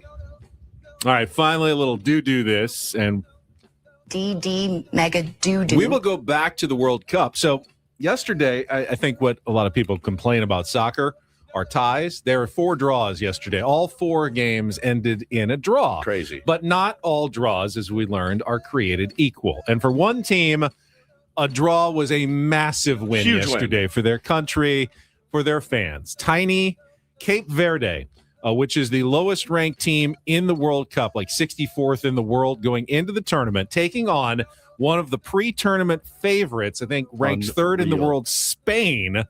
And somehow they managed to escape with a scoreless 0-0 draw thanks to their goalkeeper, Vozinha, who not only stopped an incredible number of shots. I mean, Spain was, dominating the whole game, but they just could not get the ball past Vozinha.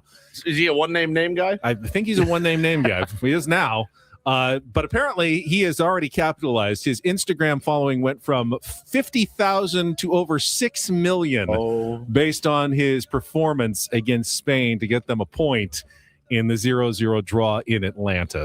Those Sammy Levitt numbers right there. With that, and with that, Spain, you have just drawn against Cape Verde. Cape Verde, population of Cape Verde, Ben, is like 500,000 people. Yeah, there were some arrests celebrating in the streets in Cape Makes sense. Verde. I mean, they didn't score, they didn't win, and the streets are they didn't filled. lose. They lose. just didn't lose, and that is one of the biggest wins of the World Cup. If you're a so far, if you're a Cape Verde fan and you see your draw, you're like, oh, cool, Spain, 9-0 at half, baby. Yeah. Like literally, you had. What I were mean, the Curaçao odds? is the smallest, slightly smaller, I Yeah. think, than Cape Verde. They lost 7-1 to Germany, and they were like thrilled. They scored a goal, and like we're just here. They were just happy to be there. Who is the guy out there? Because there's some degenerate that put $100 on a draw, and he's probably sitting on $1 billion today. I mean, a draw was such Bozina made 7 crucial saves, Nasty. which is, and he's over 40 years old. My goodness gracious, 40-year-old, really? 40-year-old goalkeeper. incredible. That is absolutely incredible. That's a movie right there. That's like that's the climactic scene of the Cape Verde Bozina movie that's going to come out in a few years. Yeah, that is really cool. Yeah, excellent story. And that is Don't and Do This for a Tuesday. That was Don't Do This with Ben and Woods on 97.3 The Fan. All right, when we come back, our MLB Reacharound, we had a cycle in Major League Baseball yesterday. A cycle in college baseball, too. That's pretty rare, cycle in college and pro baseball in the same day. And have a couple of big-name players who were returning, at least set to return to their lineups today. Get to all of that coming up next with Ben and Woods on San Diego's #1 sports station, 97.3 The Fan.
He just here. I'll show you a little. Just look. Please don't.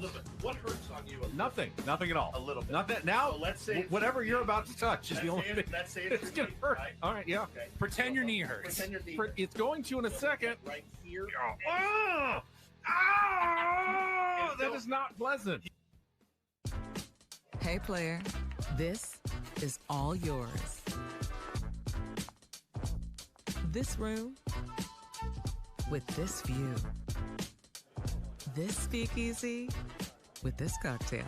Hey, could you make that too? The spa with this. Ah. And this pool on this roof. This is all for you. The all-new Hamul Casino Resort, now open.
Well, injury comings and goings in Major League Baseball.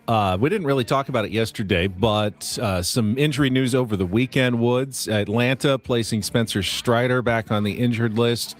Elbow issue, and they've decided to shut him down for at least 4 weeks based on results of the MRI and probably, re-examine him at that point. But Atlanta, very good team, has not been able to get Spencer Strider back to where they want him to be, which is, certainly going to impact their title chances. Where he was, a couple of years ago, it's so fragile, right? The starting pitching thing. And for Spencer, he was one of the most dominant pitchers there for a glimpse. And then, got hurt and is just struggling to get back. It's just such a cautionary tale for all of us, right? Mm-hmm. And it's hard to fall in love with pitchers. It really is. It's really hard to fall in love with a guy because it's almost inevitable, these injuries, these nagging injuries, and now it's something else, and you're overcompensating. It's just tough, man. Really tough. I feel bad for him. He's a great dude. The Cleveland Guardians, who are, of course, battling for first place with the White Sox in the American League Central, they lose their superstar, Jose Ramirez, with a fractured hamate bone. Oh, I did not know that. Yeah, over the weekend. And same day, remember in spring training, who was it? It was Corbin Carroll, Jackson Holiday. Yep, it was Ham-Eights. And someone else, all at Ham-Eights, like in the same 24-hour period. Well, in the same day, Vinny Pasquantino of the Royals also fractures his hamate bone and on the injured list. And while that is like, they think, 6 weeks before you come back, you see guys that don't really have the full strength even when they come back. Power numbers have gone down. And it takes even longer than that to really get back to your stride. So 3 injuries over the weekend that we didn't really get to. But as I mentioned, you have a couple of guys scheduled to come back today. Cal Raleigh is supposed to return to the Seattle Mariners lineup today. He's been doing a Tacoma Rainiers rehab stint after he's been out for the last, month plus. Yeah. It's been a while. And then Tommy Edman is coming back for the Dodgers today. Probably only going to start like 3 or 4 days a week as they get him built up, but he's going to play that Tommy Edman versatile role for the Dodgers. That's been pretty valuable for them the last couple of seasons. So the Dodgers adding Tommy Edman back. I have a lot of guys obviously on the injured list, and that's part of what they do and really do well is they manage their injured list. And you can call it disingenuous, but I don't doubt that Tommy Edman was hurt. It's not easy necessarily to move your pieces up and down the way that they have kind of done it so well the last couple of years, like bringing guys back, putting guys on the IL, bringing them back, and they've really juggled that, many balls in the air pretty well the last couple of years. Yeah, they're good with balls for sure. They are. They also won last night as we get to our MLB Reacharound. They're doing the Reacharound. They're doing the Reacharound. Everybody's doing the Reacharound. Now we'll start in the NL West. So last game of the night, Dodgers hosting the Rays. Rays jumped out to the early lead with some small ball. Woods, you saw that? Sure did. They were very happy with themselves. They were so happy. 3-0 after 2 innings. Scored 2 in the first, 1 in the second. Yeah, they had runners on second and third and 1 out.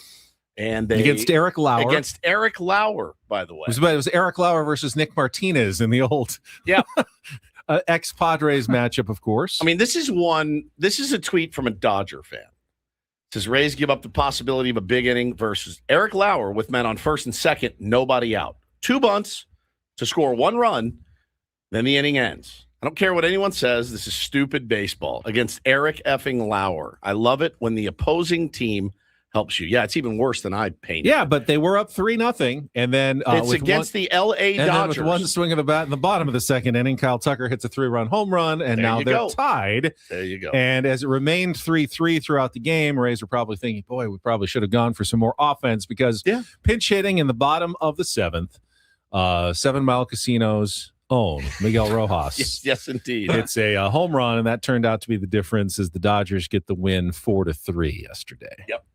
The Diamondbacks. It's almost like you should have scored more runs off of Eric Lauer, or at least tried to. Very similar game for the Diamondbacks, who also got a go-ahead home run in the 7th. This one by Pavin Smith. They beat the Angels 4-3 yesterday.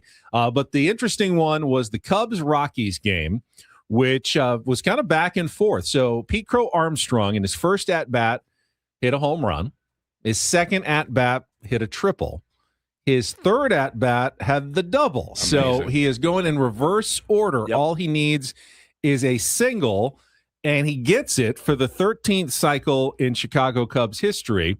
And the Cubs are leading 2-1 late in the game, I think in the 8th inning, when San Diego State, fellow San Diego Stater, like Paulie's got his Aztecs shirt on, Cole Carrick gets a 3-run home run to give the Rockies the lead. So it looks like PCA is going to get the cycle, but they're going to lose. And then the Cubs rally for 1 in the 8th and 2 in the 9th and win it on a bases-loaded walk to Shaw to walk off their 9th win of the season in walk-off fashion for the Cubs this year, 5-4. You didn't mention the pickoff. I didn't see the pickoff. He got picked off. Oh. Pete Crow after the single. Oh, he did? I didn't see that. No, he I just got saw the cycle and was immediately picked off. Oh, I didn't see that. First pitch, first opportunity. Picks him off. Like the people people in the crowd, they hadn't sat down yet. They gave him the standing ovation, and they were still standing. That's a bit of a letdown after such a big moment. I was waiting for you to get to it. That. No, I did not see that. I just saw the highlight of the single, and I did not stick around for the pickoff. It's crazy that they won that game after that What a moment. Yes. Shit for the cycle. Boom. Picked off. Gone. Just like that.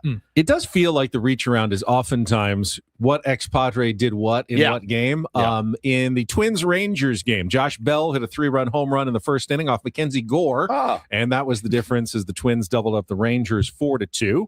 The Reds got 2 home runs from Eugenio Suarez. I feel like it's almost mandatory that you then say they call him Gino at this point. Gino, yep. 5 shutout innings from Chase Burns. They destroyed the Mets 12-0. The Nationals won their 3rd straight. They beat the Royals 7-3. No, not the Royals. Yeah, the Royals 7-3.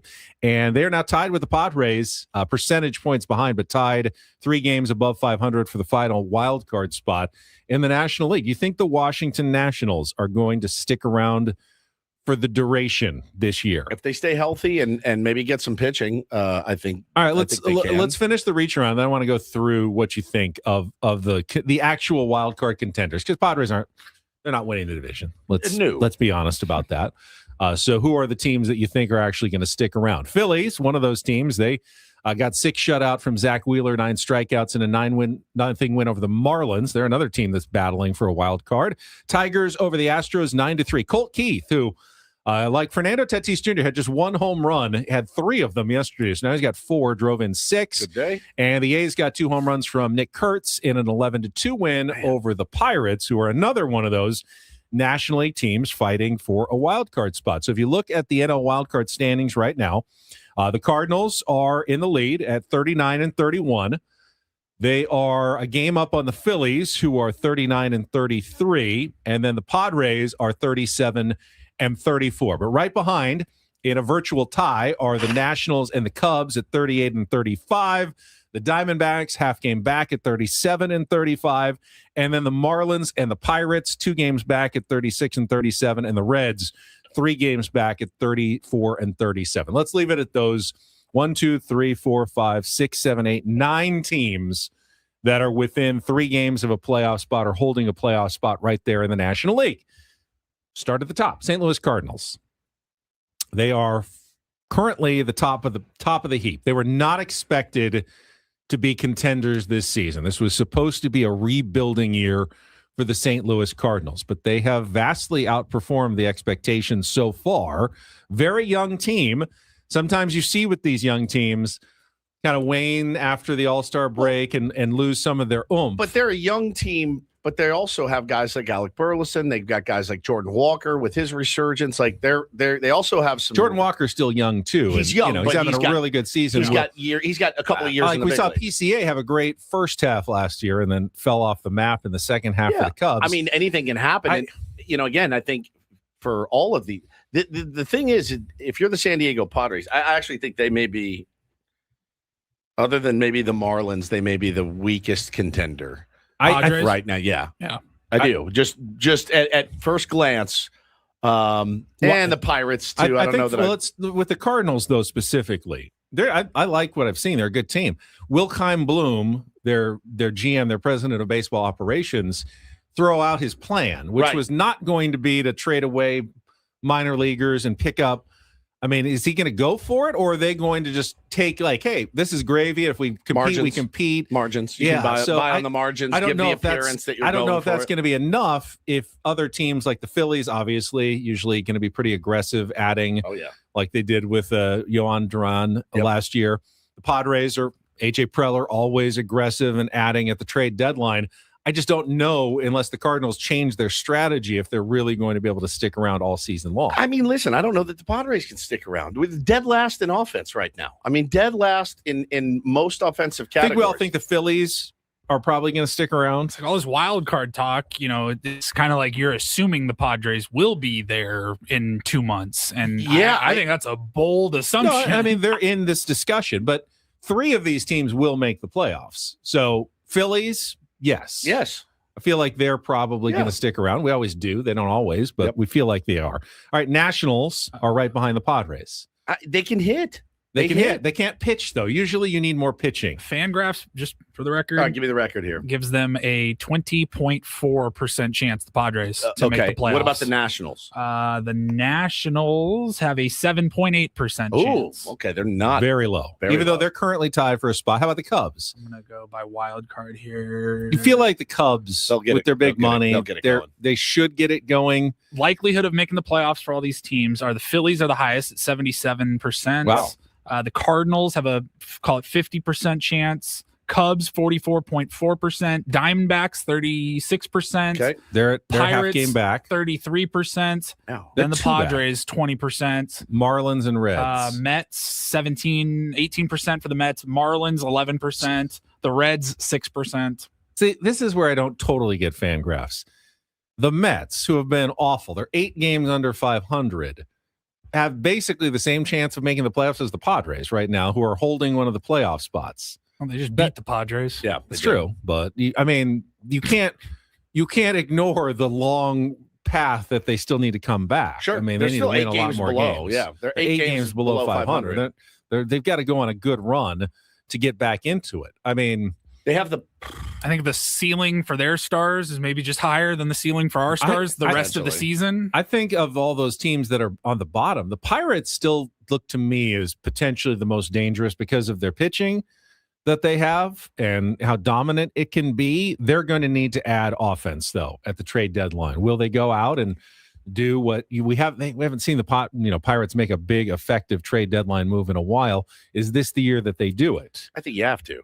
If you're them, you I absolutely think the Marlins, They have prospects too. The Marlins want to sell like they always do. They're almost probably hoping they fall out of it, so they don't have to have any questions to get what they can for Sandy Alcantara. Oh, you're right. Just a little air bubble. I got it. I'm over here trying to honestly think about what do I even want for the Padres? Because I want them to go on like a 25-2 run. That's kind of the only thing they can do, because I don't really want them to just kind of hover like they're doing right now. Right. 3 games up. I don't want AJ to sell the farm again. I just don't feel like this is a team to go all in on. I don't disagree with you, but like Angelo on our chat says, Padres' biggest underachievers along with the Mets. Are they? I mean, at the start of the season, we said, hey, just stay around 500 through June and then make a run in the second half. The offense has certainly been way worse than we thought it was going to be, but it's hard to say the Padres are underachievers when they're above 500 and currently holding a playoff spot. That's not underachieving. You may not like what you're seeing, I think but the they trend haven't underachieved overall. Yeah, the trend lately. The trend is not good. I mean, the last couple, they've won 2 series in a row. They started turning around. They lost the first game of the Orioles series. They could still win this Cardinals It's hard series. after you get after you get one hit to come in and talk about the trends looking good. You have to take individual Series by series. games out of it completely. Yep. But I do think the bigger trend, if you look at a month, you go, the month has not been great. No. The Padres, heading in the wrong direction over the last month or so.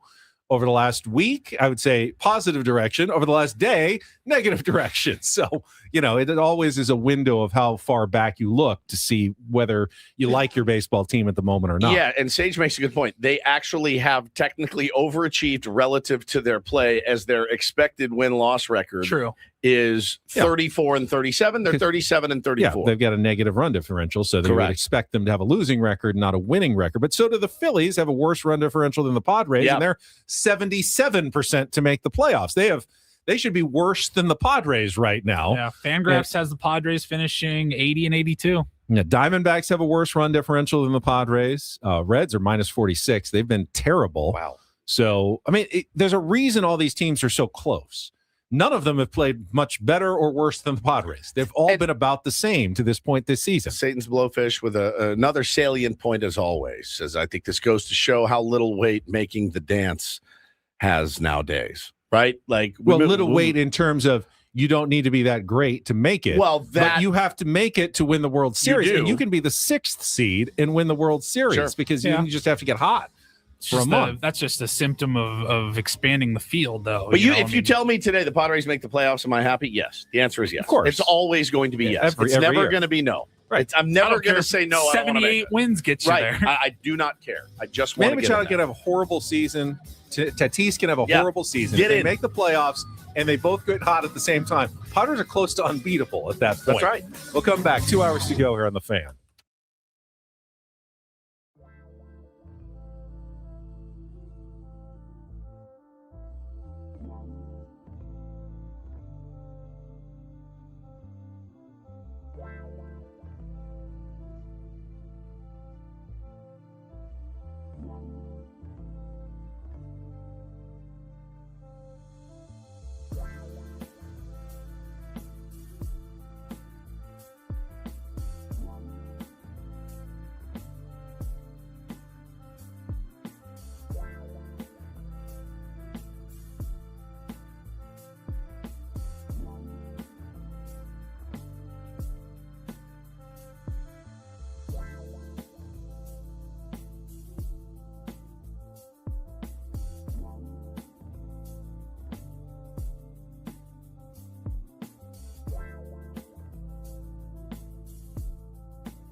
halfway home on a Tuesday. Ben and Woods, 97.3, The Fan.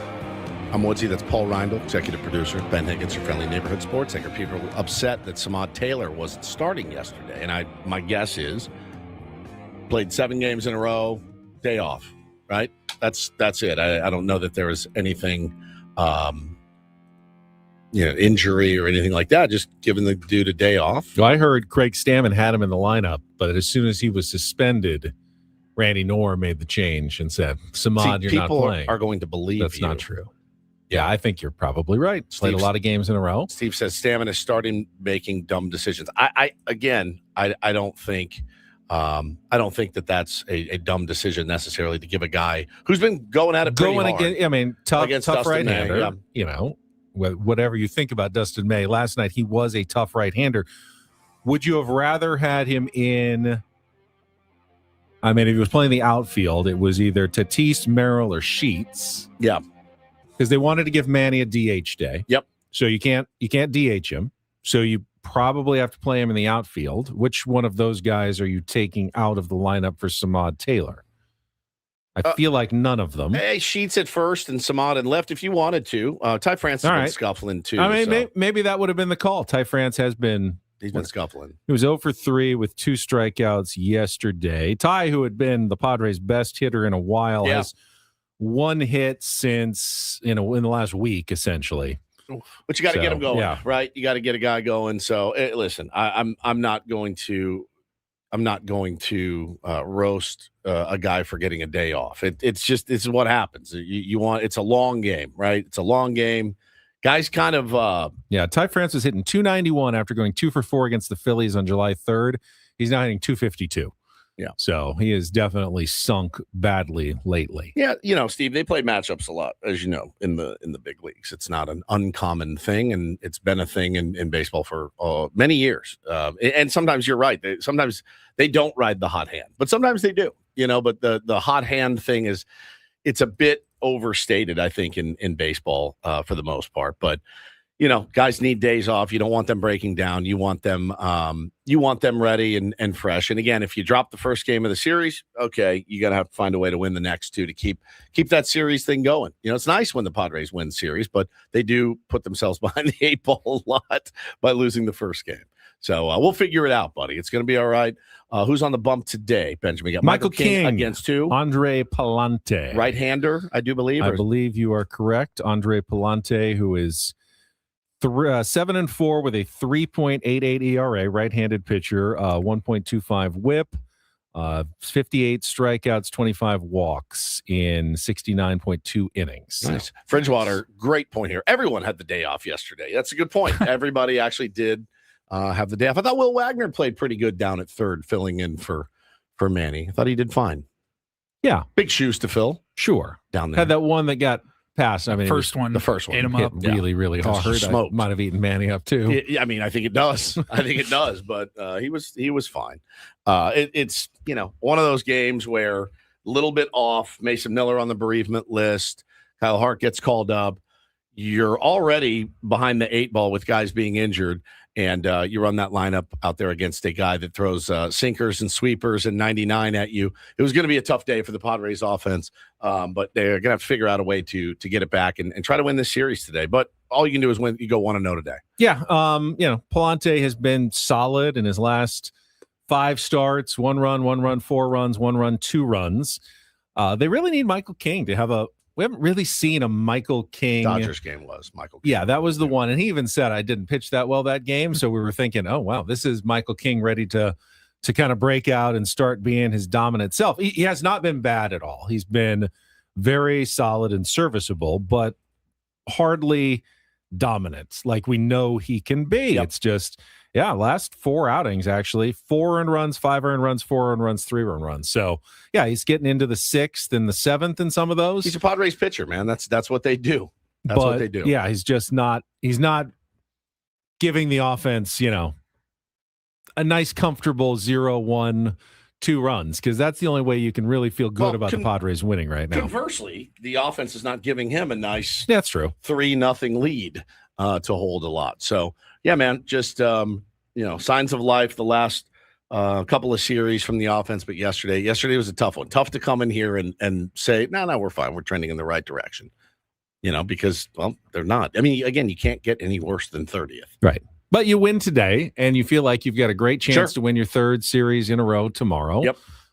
So, again, can't take a baseball season one day at a time in particular. Yeah, for sure. All right, here's what we got coming up. I up. like talking baseball at 8. No, you started it. I know I did. You started it. We will talk baseball at 8:35 with Jesse Agler. We'll play the Incorporator. He'll tell us how the road trip is going from his perspective in the booths in Baltimore and now St. Louis. Oh, there you go. All right. There you go. I mean, if we're resetting the menu. Yeah, is he? Well, and we won't get to do it later because David J is going to be here at our 9 o'clock hour. So, yeah, spin it. Okay, we talk about some of our hobbies, baseball cards, golf. What's a hobby you wish you had time for? Surf. I mean, I wish I learned to surf. Oh, but this is one I enjoy. Yeah. But I mean, maybe you want to learn, but you just don't have for the time for it. You'd like to enjoy it. You just don't have the time for it. I have time for everything. I have time. I really do. I have time. I get off the air at 10 and I've got time. You have. I have no kids and I get off the air at 10. Yeah. What do you do? I'm fascinated. I would like to have Polly wear the meta glasses for a day. It's weird because I don't have a green thumb, but I've always wanted to have a cool garden. You have. I did not know that about you. Yeah.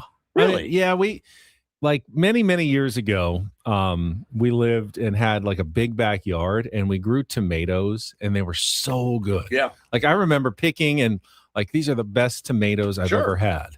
It tastes delicious when it's homegrown. So good, but I don't have the time, and it's frustrating because you feel like you can't control. It's like baseball, sort of, like things just don't go your way in terms of the soil or the moisture or whatever. See, I don't get know. bugs or something. I don't know that. And I don't have the time and the patience for it, but I don't know that at all. I didn't know that. I thought you planted something and it grew. No, and you're good. I mean, we had some successes and some not successes. You get the bugs start eating your tomatoes, and that's very frustrating because you feel like I've waited all these months for the tomatoes to show up, and all of a sudden now there's like bug holes like eating them, and you're just so mad because like I was so patient and waiting for these tomatoes, and now I can't even eat them. I just have to throw them away. All right, so yours would be gardening. Kind of, yeah, gardening. So maybe is that something you might do when you're older, like possibly as a senior? Yeah, it's a lot of bending down. And stuff. That's part of the problem. Can you bring as well. a chair out? I don't want the work. It's the hobby that I don't really want to do the work. I just want to enjoy the fruits, the literal fruits of my labor, of the fresh garden herbs and vegetables. Wouldn't it be funny to have Ben sitting on like one of these office chairs out, pruning his plants? You can't bend down that much. I know you got the floppy hats. I do. Oh, I do like a good shade hat. The gardening hats for days. If you forced me to build a garden, I don't know that I could do it. Like we give you some seeds, you give me everything, and say make them live. Grow some pumpkins, Woodsy. See what happens. No, I hate being in the yard. I don't like yard work. I never have. I was forced to do so much of it when I was a child. You have the disadvantage of being married, correct, to the daughter of one of the great gardeners in San Diego history of all time, Lauren Nancaro. There's books that he has authored in my office, and I look up at him and I just laugh because I'm like, you couldn't have married a worse human for this. And my kids, they love it. They love gardening. Hannah, they dabble, here and there. But that would not be mine. For me, it would be like, that is equivalent to me of you being like, I want to reshingle my house.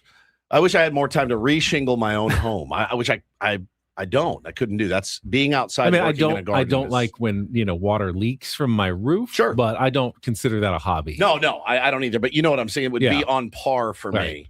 Because I don't like to work in I don't like to pull weeds. I never have. I don't like to edge and cut grass, and there's no satisfaction in it for me. None. Polly, did you have an answer here? I've been trying to think, honestly. Because you're kind of right. I guess any answer I feel like I come up with is just me being lazy because I do have the time to learn just about anything. But he has so much time It's more. All right, let's assign Paulie a hobby. Learn French. It's origami. Paulie is your new hobby. Pass. Yes, I want you to master origami. Look at this dragon I made yesterday. It's a goose. Yeah, well, the other part of it is everything's so expensive these days. Like you want to get into another hobby. You're like, how much money am I going to be investing in this? Costs. I've said it before. I wish I was better at cooking, and I wish I guess I say have the time to like go to some cooking classes. You absolutely have the time to do it. I know that one's more of a money thing and then a want to thing. Like I want to, how badly do I want to? I don't want to actually go do something. Hobby, I think of more around the house. We tried for a while doing the like smoking meats, which is I think people consider that to be a hobby. They do at this point. Is learning another language a hobby? Yeah, that's a hobby. I guess it can be Sure. a skill. Yeah, but I'd like to learn, be fluent in another language. It's a lot of late nights on the smoking meats, and if you really want to do it right, those like 13-hour brisket cooks, amazing when you get it done. But I did it in the Traeger, and I tried it, and it was okay. I mean, it was okay for my first one. It was okay, but I was like, it just doesn't turn out as well as the place where you can go. They're doing it professionally, and it's like, I want to do something better than where I can go get it at a restaurant or somewhere, and I just can't. I was never able to get at that level. She says, she says, go to the library. Go to the library. I'm like, that sounds terrible. And then she says, do some puzzles. I'm like, I can't think of which one's worse. I mean, I guess I'd rather go to the library and read a book than do a puzzle. Same. Well, I do crosswords. I mean, that's definitely, I guess, considered a hobby. Sudoku. I do Wordle. And I don't understand Sudoku, so I just don't do it. Paulie's hobby is, 3 minutes every day at the Wordle. Yeah. Then I move over to Strands. All right, so you've got your New York Times games hobbies that you can play. F connections. Now get to the actual New York Times crossword puzzle every day. That takes some time. I don't pay for it. So I don't know. I have time to, if I want it, and you know me, I start a lot of hobbies. I do. I have several hobbies. I'm play guitar and baseball cards and coaching is a hobby, but it takes a lot of work. It's eaten up the majority of my time now. I will say, much to your chagrin, I know I have less than zero interest in learning how to play an instrument. That's just never been, I've never had that creative itch. I tried to learn how to play the drums. I tried to teach myself how to play the guitar, and I go, I just don't feel it anywhere in my body that I'm allowed to know how to do this. You neither, right? I just threw in the towel. I thought of you and your guitar hobby when Samad Taylor batted against Trey Gibson in the Orioles series. Taylor and Gibson. Taylor Gibson. And I wanted to make sure we shouted out Jeff, who runs the Petco Park scoreboard, for his stat last series against the Reds when Sun-Moon Song batted against Brady Singer, and it was the first ever matchup between a singer and a song in baseball history. I thought that was pretty clever. I like that.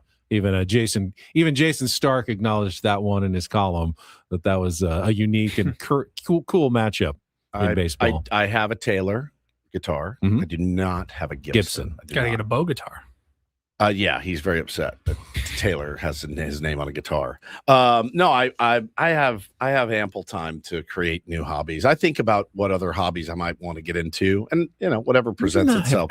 Ample time. I do. You do not. I do. You don't. I do. You coach a baseball team. Yeah, I know. I mean, I run a program, but I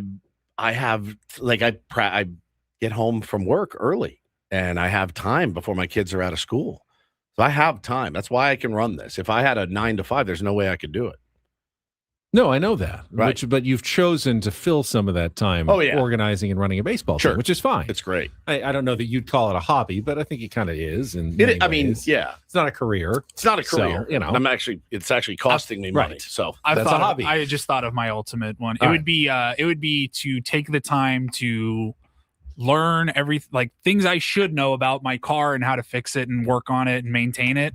I think that's one of the most valuable things you can do. And that's one of those things that's so daunting. I'm like, I don't know that I do have the time to learn all of that stuff, but I think that's so, so valuable. And crochet, to be able to knit your own scarves.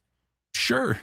Yeah. Sure. No, I just think being able to diagnose something, the average stuff, like whatever, basic maintenance on your car, I think is so important to know how to do. Glenn says his hobby became his passion, playing pool, billiards. Interesting. See, that's one of those things I wish I was just really good at. And I didn't have to practice. Like, I wish I was just like an Do you ultimate just buy pool a shark. pool table for your house, or do you like start going to billiards clubs? And you just practice all the time. Yeah, people that are really good at pool are cool to me. Yeah, sometimes you get lucky in an Airbnb and they get a pool table and you can work on it a Like little us. bit. Yeah, we had one often last pick time. the houses with the pool pool tables. But Did you really need a pool table? all right, thank you for the topic wheel spin. That got us to our own game every day, which is Take on Woods. You guys hear that sound? Yeah. What is it? going on? Usually hear my it? microphone. I know I hear a computer like tower. No. There's like a breathe. It's like an air pumping sound, and it's something in one of our microphones. Making me and insane. I'll have to ask one of our engineers about it. People are already dialing in. 833-288-0973. We've got music and TV as our only two categories left this week. Chance to qualify for the staycation at the Town and Country, the $250 food and beverage credit. Call now, 833-288-0973. We'll play our game and talk to Jesse. Coming up, broadcasting live from the Bill House Studios, We Know How, on San Diego's #1 sports station, 97.3 The Fan. First, talk about sdfatloss.com. It's the program I use to lose 40 pounds in 60 days, and I am celebrating my 3-year anniversary of keeping all of that weight off, and I give them all the credit. It was a different kind of weight loss program. I had done other programs that were based on bars and shakes instead of meals, and I lost a lot of weight. I hated it because I like eating. What I loved about the sdfatloss.com program is that I got to eat real foods, steak and chicken, proteins, vegetables, and you don't have to exercise to lose the weight. In fact, they recommend you don't, even if you usually do, back off for a couple of months, and then you can pick up your exercise program. But that's what makes it sustainable, because you're never getting off of the foods. You're not going back onto foods, which just shocks your body again, and you gain the weight back with sdfatloss.com. Keep the weight off sustainably, healthy, by jump-starting your metabolism. No shots required, none of that expense, that ongoing cost of the weekly shots. This is a one-time program, and if you sign up today, get a free consultation at sdfatloss.com. Sign up today, still take $200 off for their spring special. Have a new you with plenty of the year still remaining when it's still hot in San Diego in August, September, and October. Go again to sdfatloss.com for that free consultation. sdfatloss.com. Results may vary.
Hey, player, this is all yours.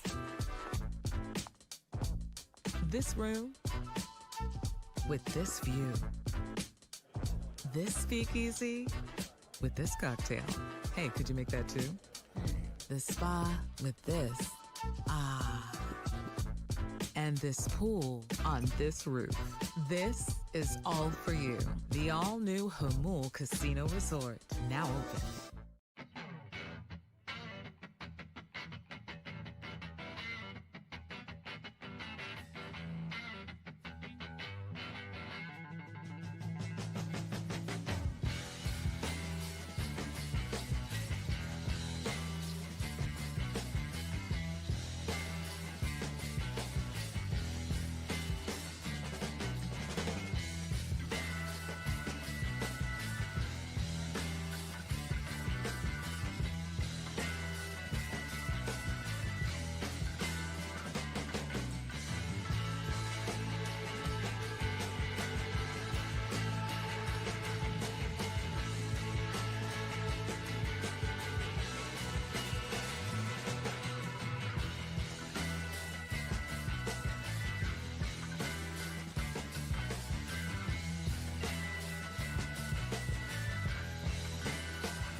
All right, Jesse Agler is coming up in just a few minutes, so let's get right to it. It's time to play our Tuesday game of Take on Woods.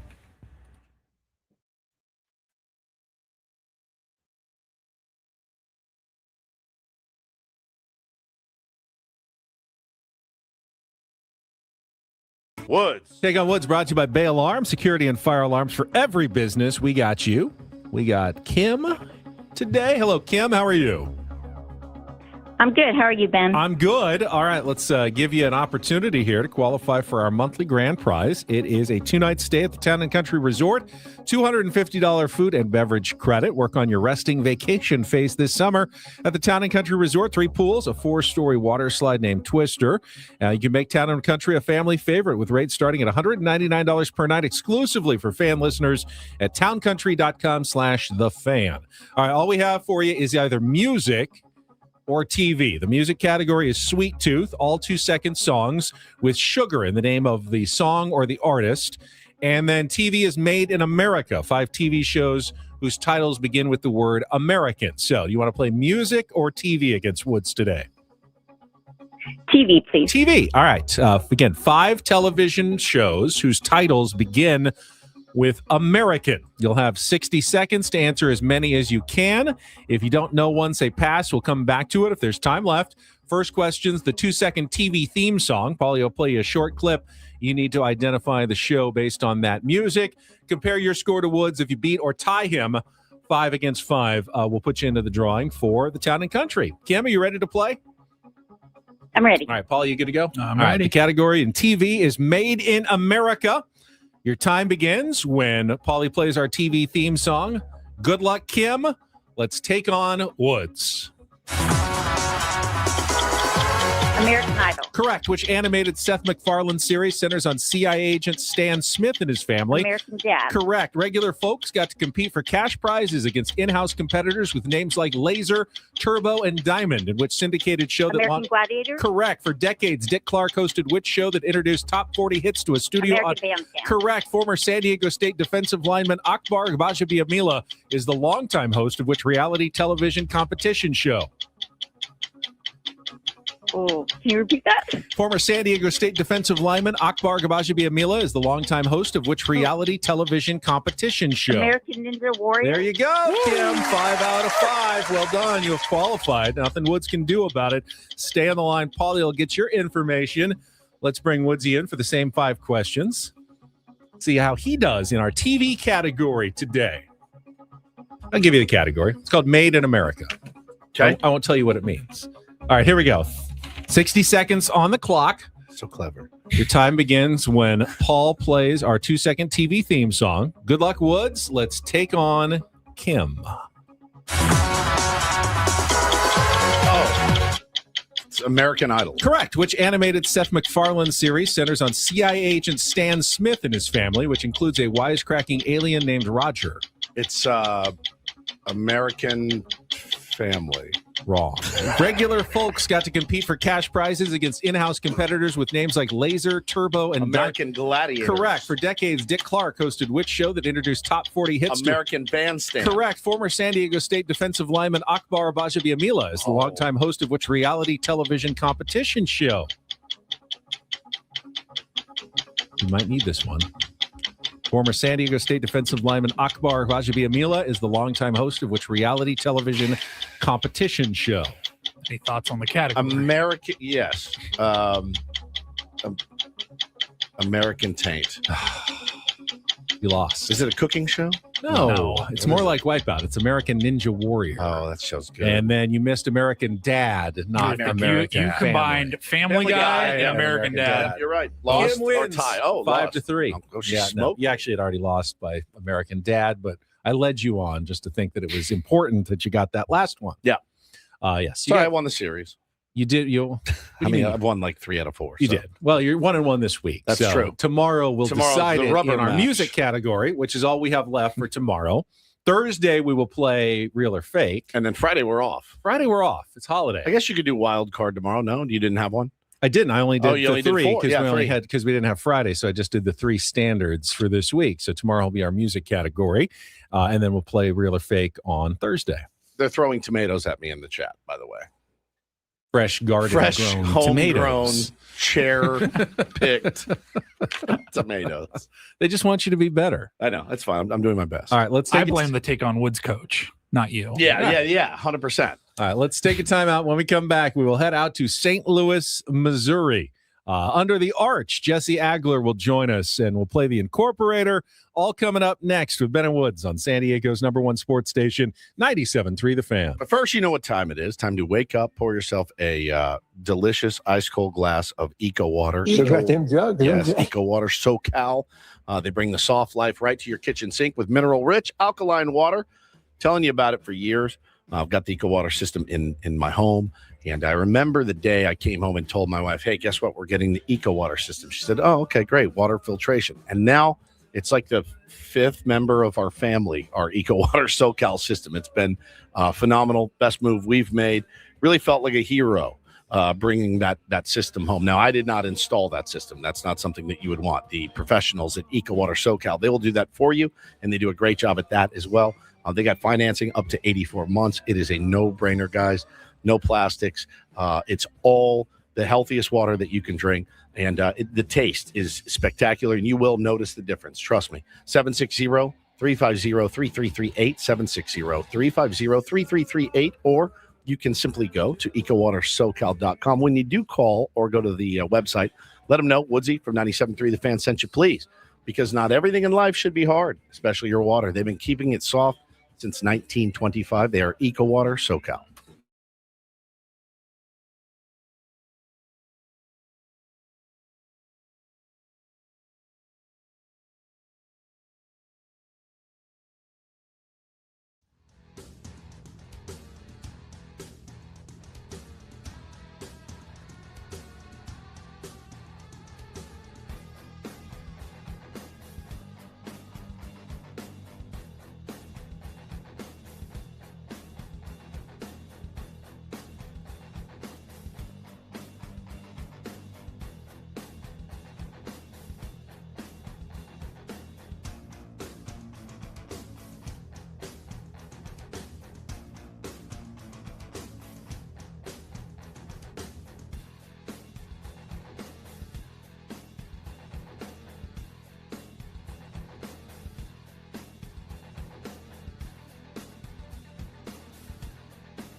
He just here. I'll show you a little. Just a little. Please don't. Just a little bit. What hurts on you? Nothing at all. A little bit. Nothing. Now, So let's say whatever you're about to touch is the only thing. Let's say It's gonna hurt. Right? All right, yeah. Okay. Pretend your knee hurts. Pretend your knee. It's going to in a second. Right here. Oh, that is not pleasant. Hey, player, this is all yours. This room with this view. This speakeasy with this cocktail. Hey, could you make that too? The spa with this. Ah. And this pool on this roof. This is all for you. The all-new Hamul Casino Resort, now open.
This hour on Bennett Woods brought to you by GL Pools, the swimming pool experts trusted by thousands of San Diegans since 2006. Baseball is back, so is swim season.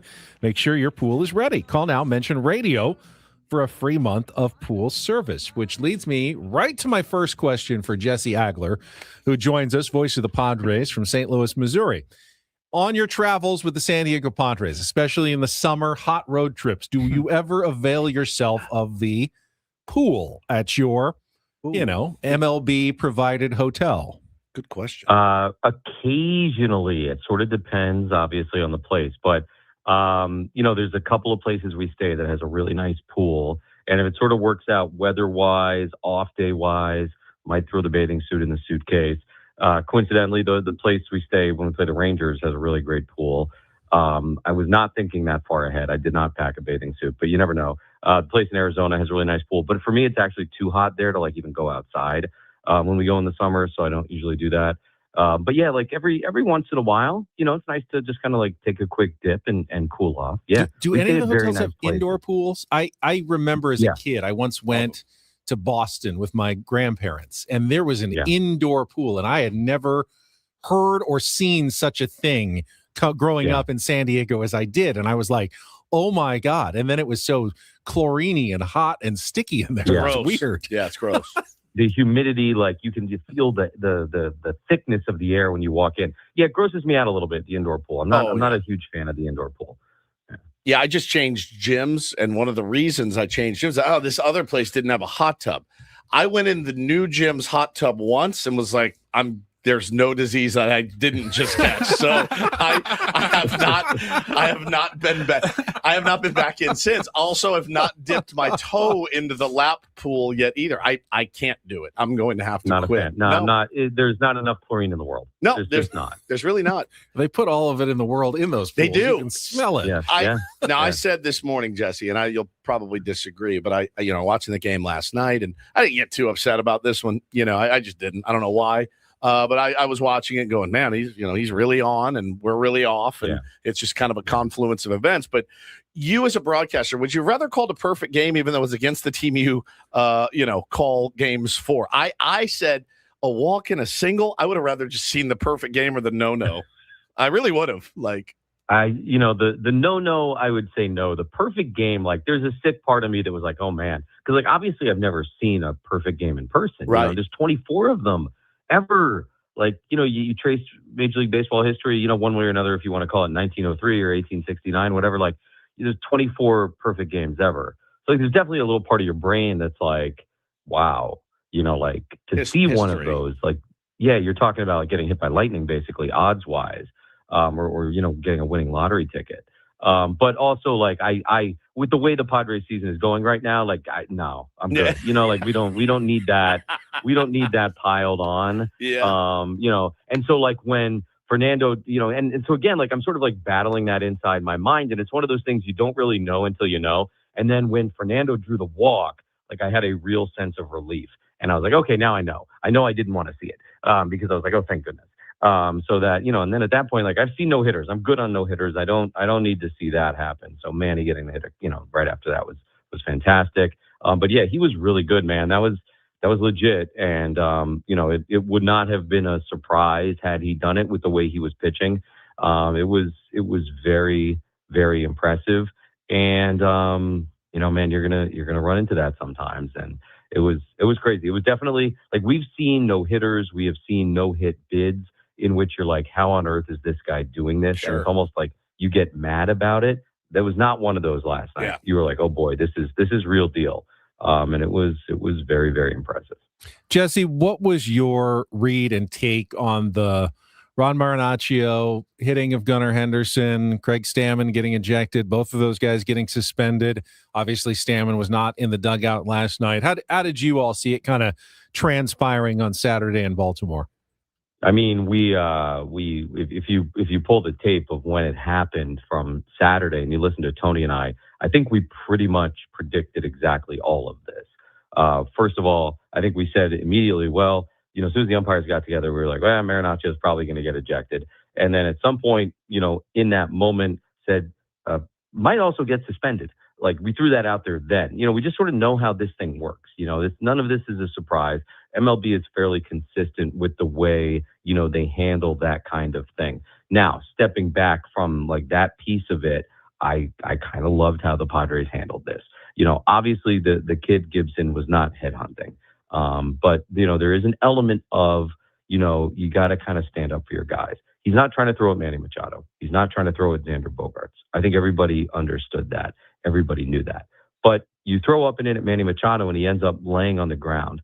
And, within 90 seconds later, you hit Xander Bogaerts on the ear flap. Hey, man, if you're going to be throwing inside, you got to do a better job than that. Yep. And that's it. That's just the nature of it. And I understand that in 2026, pitchers who throw hard are getting rushed to the major leagues. That's been the case for several years now. But there's a responsibility that comes with that. And, there are consequences that come with not handling that responsibility. And I know that, we had this sort of period of time, maybe several of the last, let's call it 10, 12 years, where there was a lot of talk in baseball about, hey, we got to get away from this. We got to get away from this. And I think we sort of started to tip back the other way. Now, there was some headhunting going on that I don't think anybody was really in favor of. And then that's sort of, to me, the dividing line. We don't want to see anybody throwing up and in. We don't want to see anything at the neck or the head. That's a very different thing.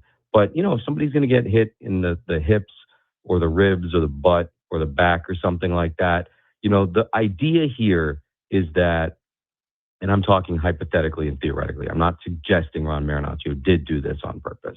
I'm just saying, generally speaking, if the best hitter or one of the best hitters on a team gets drilled after something like that happens, he's going to be upset. And that's kind of the point, because then he needs to be mad in their clubhouse at the pitchers. Be like, hey, guys, this is no good. You need to be a little bit more careful out there, because if you're not, that's going to happen again. And you know what? That hurts. That really, really hurts. And that's kind of the whole point. That's like how this has always worked, over the course of baseball. And again, you're not trying to hurt people. You're not trying to send guys to the IL. You're not trying to do anything like that. But you are trying to make it, uncomfortable. And you are trying to, we say send messages or whatever. And, I think the way that happened was a little bit old school. Sure. Did we get away from that in the sport for a little while? I think we did. But I think we're starting to tip back a little bit that direction, league wide. I think, teams are kind of realizing that, hey, if we're going to have all these young guys who throw 96 coming up and they don't know where it's going, there needs to be some kind of counterbalance to that. And they need to be a little bit more cautious with how they throw inside. And I mean, look, how many times have we seen Fernando knocked down in the last couple of years? And there needs to be some protection there for these guys. I think Jesse, I think you framed it in a perfect way that makes sense, I think, to a lot of people. It's essential to throw inside to be successful in Major League Baseball, but for baseball players, it's almost a privilege that you have to earn. Yeah. You have to have the control to throw inside. And if you don't have it, you haven't earned that privilege. And if you're throwing inside without that control, there will be repercussions. Yeah, your teammate's going to get dotted, man. Yeah, and I thought it was fine. I loved it. Actually, I was really impressed, because it's not something this team has shown a lot of the last few years. And I know it's ruffled my feathers for sure. Tatis Jr. has to walk through that clubhouse sometimes, the last couple of years, as you mentioned, going, hey, does anybody have my back here even a little bit? I listened to Pierzynski talk yesterday about Paul Konerko, got hit in the face. Next at bat came up, hit a home run. And AJ goes up to him and goes, hey, man, you want somebody? He goes, no, we're even. I hit a home run. We're good. And so the game polices itself and all of that. And you're right, man. There was a time when it got out of control. But I think that's when it started to tip back the other way, right? And everybody was like, okay, maybe we need to calm back on this. But I think we found sort of like a middle ground. I do too. I think it. Now, our skipper, Craig Stammen, made a big deal in spring training, Jesse, about not wanting, I don't want to end up on Jomboy. Please, God, don't let me end up on Jomboy, which again puts you on Jomboy's radar immediately. That day, Jomboy wrote his name on the whiteboard. I'm going to get him. Staff somehow. Meeting. Hey, if anything happens with the Padres and Stammen, we're on it. So they get him yesterday. But we talked about it earlier in the show. I think the most fascinating part for me was that, and you would know this better than me, those umpires don't look at Craig Stammen as a 10, 11, 12-year Major League Baseball veteran. They look at him as a rookie manager that has no idea what he's doing when he comes out to argue. And if you saw the lip reading breakdown, he's basically saying, all right, I see what you're trying to do. Give me a little bit more. It was pure. You got to want it. You got to want it. It was pure eyewash. And now Craig has ended up on Jomboy. And maybe it's even worse than it would have been had he not said anything. I don't know. I think first of all, the breakdown was absolute, like Mona Lisa level stuff. It really was. His little head popping up around the hitters was just incredible. I mean, the whole thing is just, I love the theater of this stuff. I think we all do as fans. It's like, such a beautiful part of the sport. This happens. You think about it, it doesn't really happen in any other sport. Like in the NBA, it's like sometimes if a coach or a player looks the wrong way at an official, it's a technical foul. And like in baseball, we allow this to happen. I love that is a part of the game. And I think, Craig knows what he's doing. And it's funny what you said about they treat him like a rookie manager. I actually think, in both ejections, I think Craig has really good relationships with these umpires from his days as a pitcher. Yes. And I think that's actually a big part of the dynamic here is like he was so respectful to these guys and had such good dynamic with them as a player that like he's actually like when he came out to argue after the review on the first ejection, like any other manager in that situation is probably tossed the second he gets out of the dugout. Yep. But A, I think they knew the call was blown. And B, like they know what a good guy he is. And so like they gave him a hilarious amount of leash right there. And like he was trying to get ejected and like it wasn't happening. And like eventually it was like, okay, I guess we have to do this. And then, the one on Saturday in Baltimore, it was like a very similar thing. Like I think most every manager gets ejected before he even gets out all the way onto the field in that situation. And Conroy, as you said, was kind of like playing with him a little bit and having some fun with it. And like, all right, come on, like I got to get a little bit more out of you. And, he's laughing, Conroy, like, the almost the entire time, like he's smirking and they're having a good time with it. And remember the old Looney Tunes, I think it was, where like they would clock in and clock out, and Sam and Ralph or whatever it was, like that's kind of what it felt like. It was like, all right, well, I got to do my thing. You got to do your thing. We're going to fight. And then, all right, see you tomorrow. Shake hands and go on your way. And I just loved it. It was like, it was such funny stuff. And it just shows you like what a great human Craig is. And like those guys know that and they respect it. And, I can't wait for the day. And it's probably going to happen at some point, right? Where like Craig is actually super mad and like, it's like a more legitimate, sincere anger, and like they're actually like red-faced face to face, like about something. But the first two have been so funny because it's like,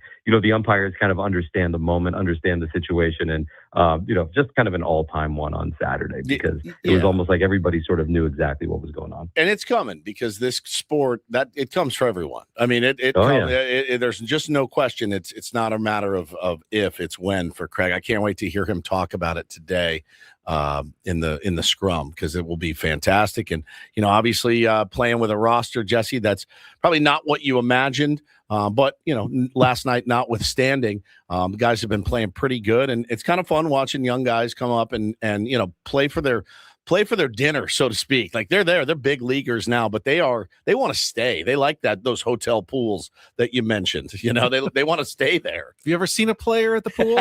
I'm sure. Or just Mud and Don. I'm sure those rookies are out there. Mud is very sun safe. He doesn't spend a lot of time out there, but it's one of those things too when you think about it. The last several years, it feels like they haven't really had a lot of guys they could call on from AAA in these situations. Now it's like been this little flurry here. And look, you would love to be in a situation where everybody's healthy, everybody's productive at the major league level all season long. Generally, obviously, doesn't work that way. So it's nice to like even be able to do this, to be able to dip down there and like, look, I don't know at the end of September, we're going to look up and, who knows what it will be from Solak, from Samad, from Bowen, from Will Wagner, who knows, right? Like we'll see when it's all said and done, but to be able to like have those options and be able to go to those guys and to be able to get something out of them. And, the little spark plugs that they've been so far is great because I think there's been a lot of times the last few years when they have not been able to do that. So that feels like kind of an organizational step forward this year that like this winter, they were able to go out and like kind of make moves like that to give them the opportunity to do these things. That's just not something we've had the last couple of years. So that to me is like an under the radar big positive. And again, we'll see how it shakes out in the long run here. But every good team is going to have like a moment like this where, because of injury or because somebody's scuffling or whatever, that, they need that infusion. And, even if it's just like a little burst or a little pop in a shorter period of time, that can be the difference, over the long haul. If these guys, kind of help you just have like a 2-week stretch, at minimum, right? Where they're producing and they're giving you more than you were getting, that can mean a lot, when you look back at the end of the year. All right, Jesse, before you go, let's give you your incorporator word. It is Jesse's challenge to work a very strange vocabulary word into the play-by-play. Tonight's game, 4:45 first pitch again, 3:45 pregame show with Sammy Levitt against the St. Louis Cardinals. We are on the letter L, working our way through the alphabet. So, Paulie, if you would. Lepidopterus. Ooh. Lepidopterus, Jesse. Oh, it means having 4 wings, such as a moth or butterfly. It's a noun. Oh, yeah. It's an adjective. Lepidopterus. Lepidopterus. Yeah. That is a mouthful. Love that. Love that. I bet you do. All right. Enjoy the That's a good pool. one. Enjoy the pool today. No pool today. You're going to go to any St. Louis delicacies, a little frozen custard like Ted Drew's or toasted ravioli? No. It's a work day. Work day. Right, that's All right. fine. Yeah, guys doing business. It's not all a food orgy all the time. You know what? Everywhere you I've go. been to St. Louis a couple times to cover the Padres in the playoffs back in the 2000s. Not my favorite city. No. Sticky, hot. No, I do no. like toasted ravioli. Yeah, I mean, they're pretty good. You can get They're those actually anywhere. pretty good. Yeah, they are good. They're not bad. They're good. Enjoy yourself. Jesse, we have a caught good- a weather break. We have a definitely good rest caught of a your weather trip. break. Safe trip All right, back. you too. Thank All you. right. Jesse Agler, voice of the San Diego Padres. Sweet angel. You dip them just in the marinara. Yeah, it's delicious. good. They're really good. Any ravioli. I know, Fine. but they fry them. They're good. Fantastic. I like those. I do too. All right. Yeah. Yeah, you'd be 700 pounds though if you were on That's the road true. all the time. They have with good the Padres. Italian food, surprising They do. in St. Louis. All right, we will come back. Final hour of Ben and Woods, including the Reindl Report, coming up next year on 97.3 The Fan.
Thanks again to Jesse Agler. He joined us on our SDCCU fan hotline. It's not Big Bang Banking, it is better. Final hour of Ben and Woods. I think we're still listening for that sounder we told you about early in the show. If you know, you know. I saw someone in the chat comment about St. Louis style pizza. Every town seems to have their own pizza styles. I've tried St. Louis style once, and I have to say, in my opinion, what is St. Louis maybe style? the worst style of pizza ever invented. I can only describe it as a matzo cracker with ketchup and American cheese. It is. It's truly a horrific style of pizza. Like, bar none, might be the worst ever. And I've never heard of it. It's hard to do bad pizza, but don't order the pizza in St. Louis is my recommendation. Paulie, do you remember when Ben forced that Oh my Detroit-style pizza upon us in Peoria? Pizza is delicious. He talked about it. Crispy edges, cheesy all the way Days. to the edge. No. I like Detroit style pizza. Too thick for me. I wasn't a big. It's bready for sure. Yeah, I don't like the bread. I like a thin crust. I might like the like matzo. bread. I'm sorry you don't like bread. No, I like bread, but I didn't like the thick. That's the St. Louis pizza. And that's probably the best looking version I've ever seen. Ooh, that looks still doesn't delicious. look I that love bad. it. I would crush that, actually. You like thin? I like it thin. Go with St. Louis. It's basically a cracker with some ketchup. I do and like thin over like Rotel deep dish. cheese And on it, as I we're getting think. ready to go to Chicago, I understand. Rotel. I think that's what it is, honestly. It's delicious. Looks delicious to me. All right. That well, Detroit style What's the was gross. to each there's their one- own. Have you been to Prince Street Pizza? It's the one. I think it's downtown. They have the Detroit style with the cupped pepperonis. Oh, and I love everything. cupped pepperonis, the little cuppy pepperonis. No, Woods doesn't like pepperoni. It gives him heartburn, and he thinks about it, and he. Those little pools of grease that Yeah, form in those sorry, cups they're of pepper. good. I can't even look at them. I have not been to Prince Street. Now, when we go to Chicago, they have the two styles of pizza. I Yes. know, obviously, we're going to go get some deep dish with the tier ones. Yeah. But there's also the tavern style pizza that a lot of people That's think delicious. is better Yeah, it is. than the deep dish style of pizza. Way better. Okay. Yeah, you'll like it.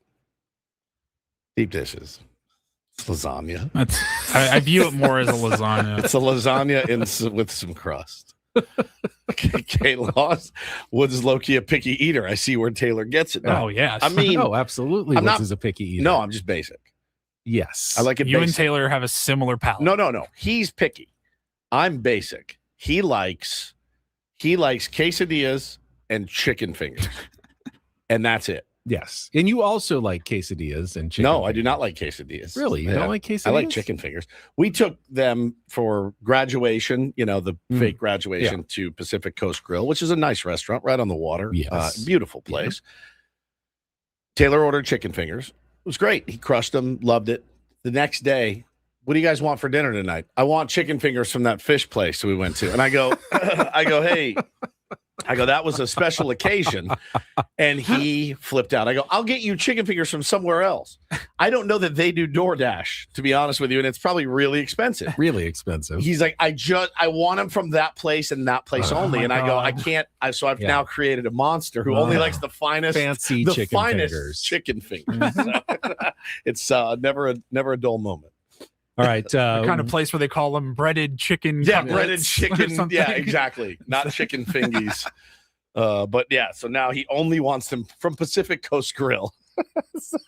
He's got a lot of man that Ben knows in what him. he wants. too. Ben, yeah. He got a little Ben in him. I mean, I certainly a little fancier expanded taste. I Yep. wasn't about the chicken fingers. I'd want the steak. Oh yeah, When I went somewhere like that. I had the halibut. or the shrimp. Like when I went to a seafood place. Yeah.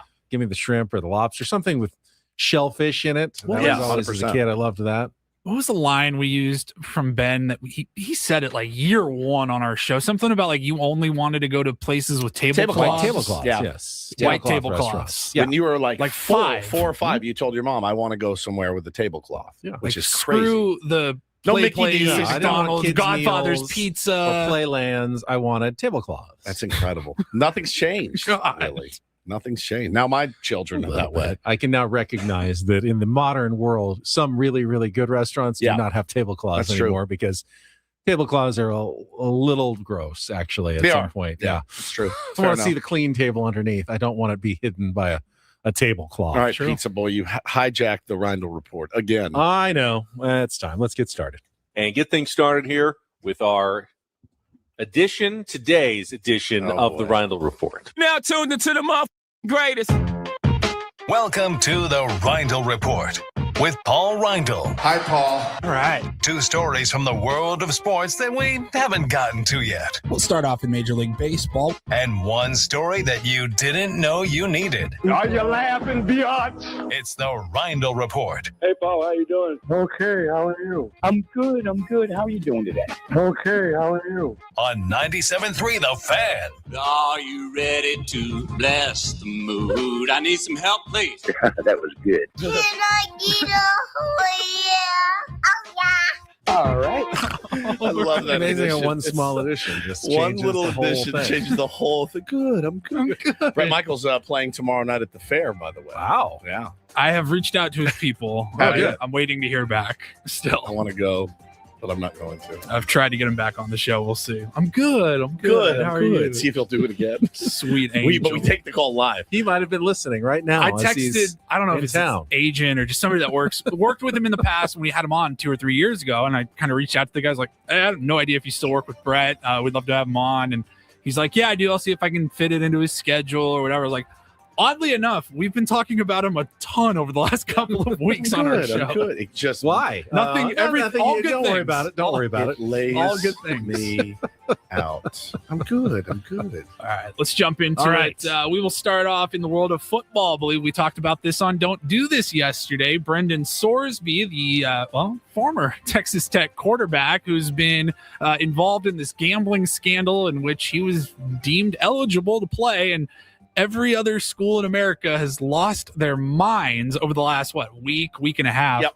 And, it's all for nothing because Brendan Sorsby announced yesterday that he is planning to apply for the NFL's supplemental draft. Now, what is the NFL's supplemental draft? Woodsy, I'm glad you asked. Ben, why don't you explain it to Woods? So there actually hasn't even been a supplemental draft since 2023, and no one's been taken in the supplemental draft since 2019. Okay. So it's not something they do every year, but when they have a player or players who, for whatever reason, weren't eligible at the time of the real draft, but something happened. It can be like legal or eligibility issues, but then all of a sudden in the months after the draft, they don't just get to be free agents and go, oh, you know what? Now I'm not playing college football. Sign me to a team and, everybody can bid. You still have to enter the draft process. So the supplemental draft can be used. Now, sometimes you're basically borrowing your future draft pick from next year. And if you take him and say, I'll do a second rounder on him. You don't get one and next you year. get him and you're the highest bid, then you don't get a second rounder next year. So you're Got essentially loaning against next year's draft pick. You don't know what the other teams are picking. Someone may say, I just give him a 6th rounder.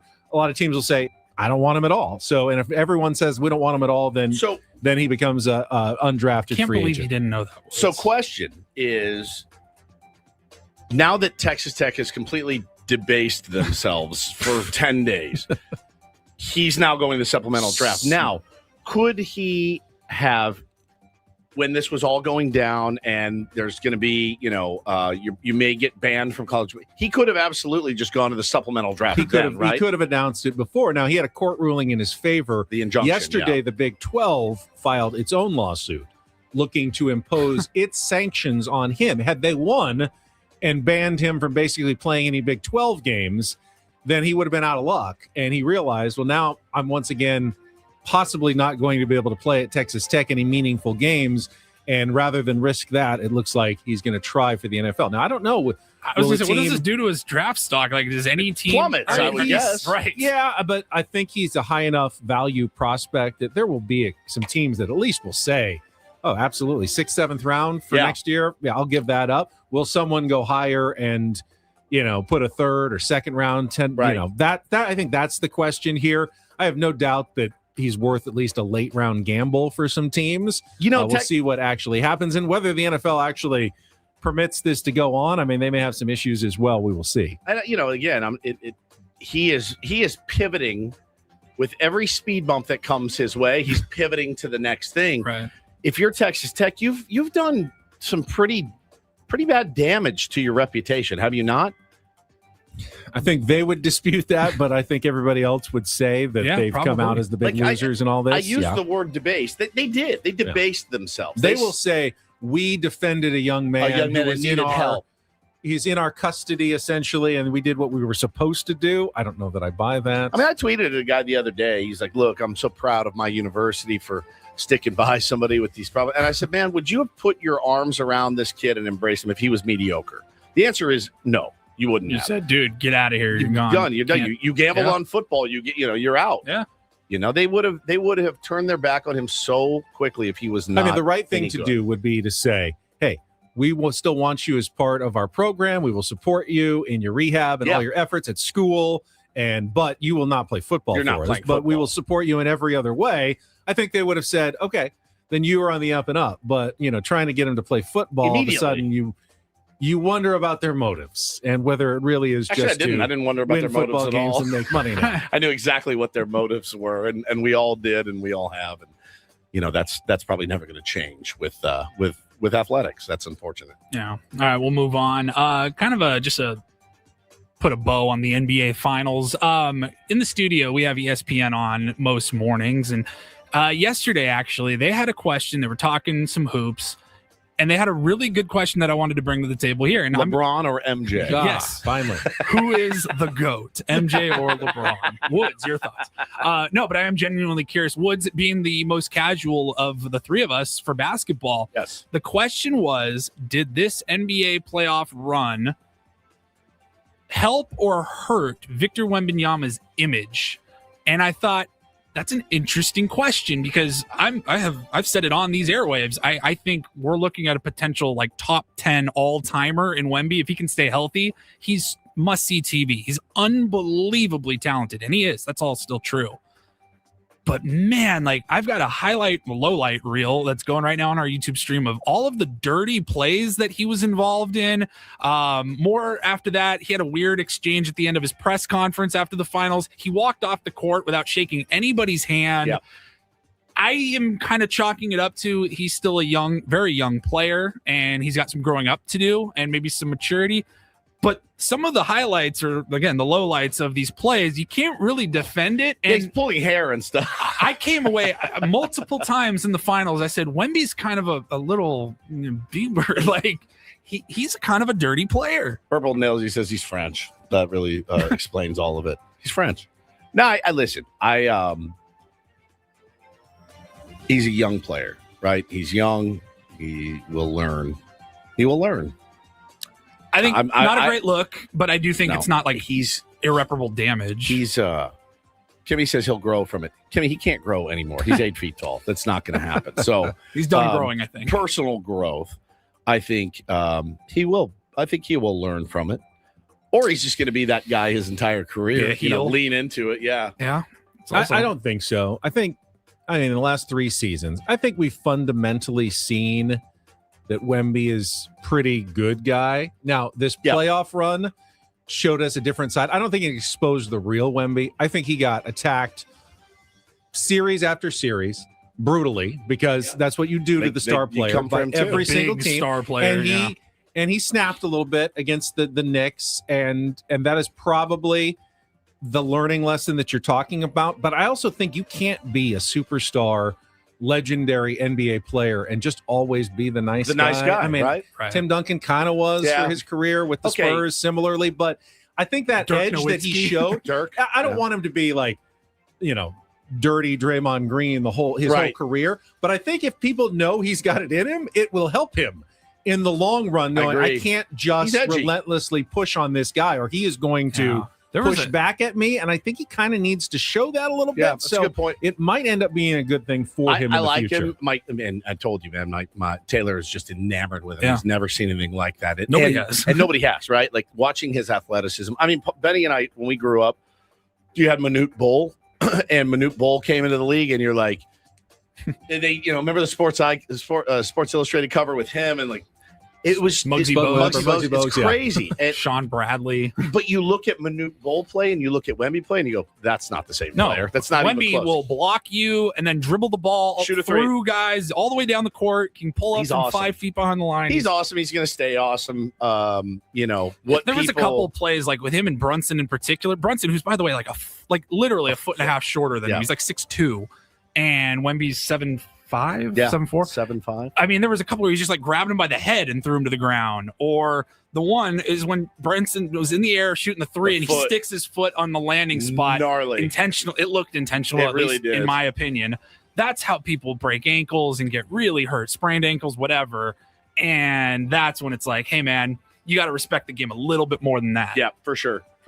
But I think it hurt it temporarily, but there's nothing he did that he can't come back from. Sure. Right? No, I don't think so either. I agree. All right, finally, we'll wrap it up. You've seen a lot of talk about the America 250 celebration coming up on July 4th as the country celebrates 250 years of their independence. And saw a story here that I don't really know why I can describe it, but I love this. I love time capsules, and I didn't even really realize how much I like time capsules until I started reading about they have sealed up and are getting ready to bury a time capsule in Philadelphia, right where we were at the Independence Hall area. They're going to bury it for another 250 years. It'll be opened in 2276. Ben will be also working 2 jobs then.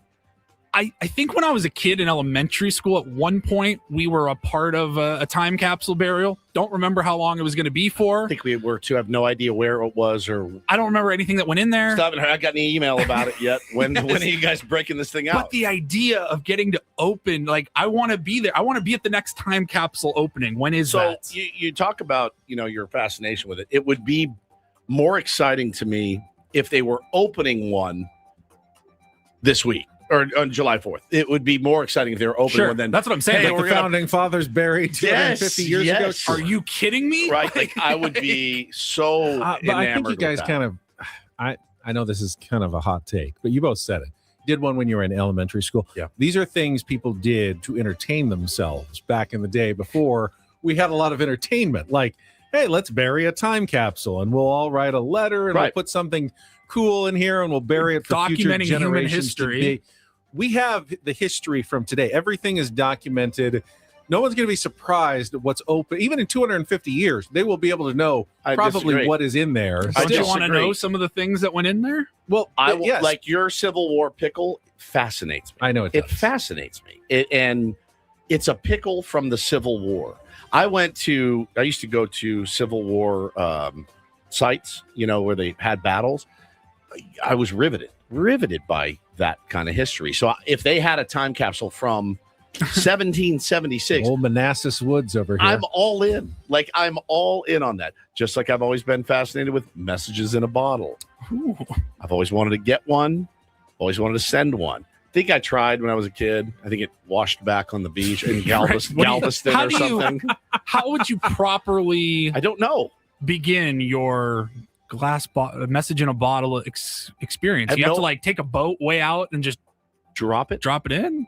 Well, I mean, things get washed out to sea from shore. Sure. Sometimes they come back, sometimes they don't. I mean, you find a rip current, it's going to take that out probably a ways. But you got to seal the bottle really well. Like, because any water gets in there, your message is going to be completely destroyed. I'm fascinated. I just feel like even if you went to the end of the pier or something and just tossed it as far as you could, that's going to end up on the beach. So the waves are going to bring right it back. behind you. And you're just littering. Right. Just littering. Yeah, you have to do it surreptitiously. You cannot just go and start throwing wine bottles in the ocean. It's frowned upon. You should have had one in like your pocket while you were whale watching. Yeah. I just tossed it out there. Which is illegal, I Then believe. Or my luck, a dolphin would have swallowed it and died. And it would have been. But They found hey, it in there. contact me, Stephen Woods.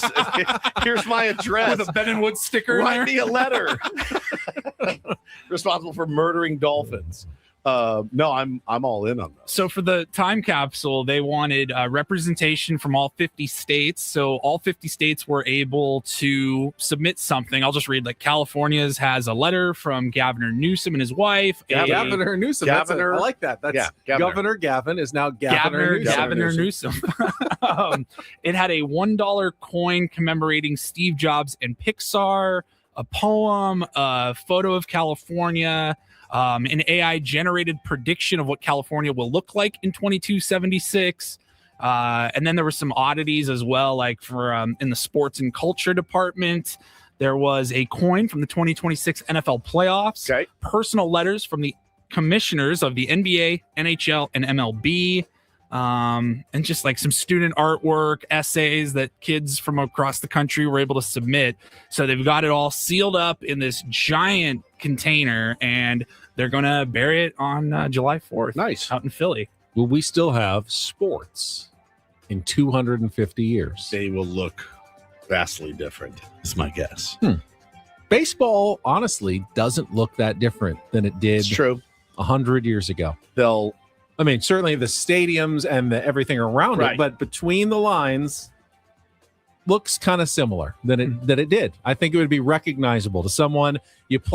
Take someone from like 1900, bring him to a baseball game, put him on the field and tell them watch. They go, yeah, this looks like baseball.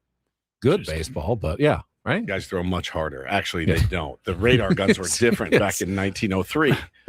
These guys also throw 104. People arguing that this isn't harder. The guy who's coming from the 1900s. Are you kidding me? Yeah. This is like 3 times harder. Guys are throwing 200 miles an hour then. Yeah, the guys that threw 400 innings a year. Clearly, something was different back then. What would you put in a time capsule if you could? What would I put in a time capsule? Ben. Study this robot. He'd make it too. See, I'd avoid things like technology because that's going to. There were rules. You couldn't put anything that could possibly like decompose or rot or anything like that. So anything with like a battery. No bananas. None of that was good. Yes, no bananas. No pickles. Yeah.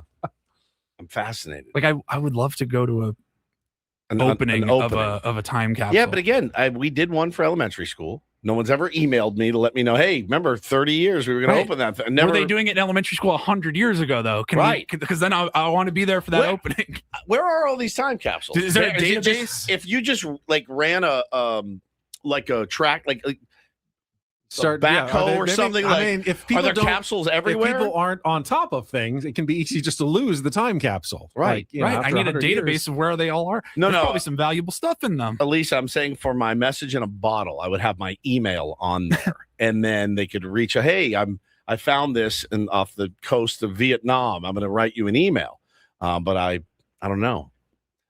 Paulie, thank you very much. We have welcome. to move on because coming up at the bottom of the hour, our friend David J. from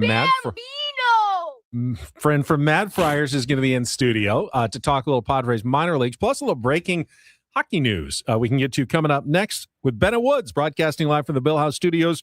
We know how on San Diego's #1 sports station, 97.3 The Fan. Gambling problem? Call 1-800-GAMBLER. GEGE 000-466. For a full list of games and rules, play at 7 Mile Casino. Visit 7milecasino.com. Throwing a chip into the time capsule from 7 Mile Casino.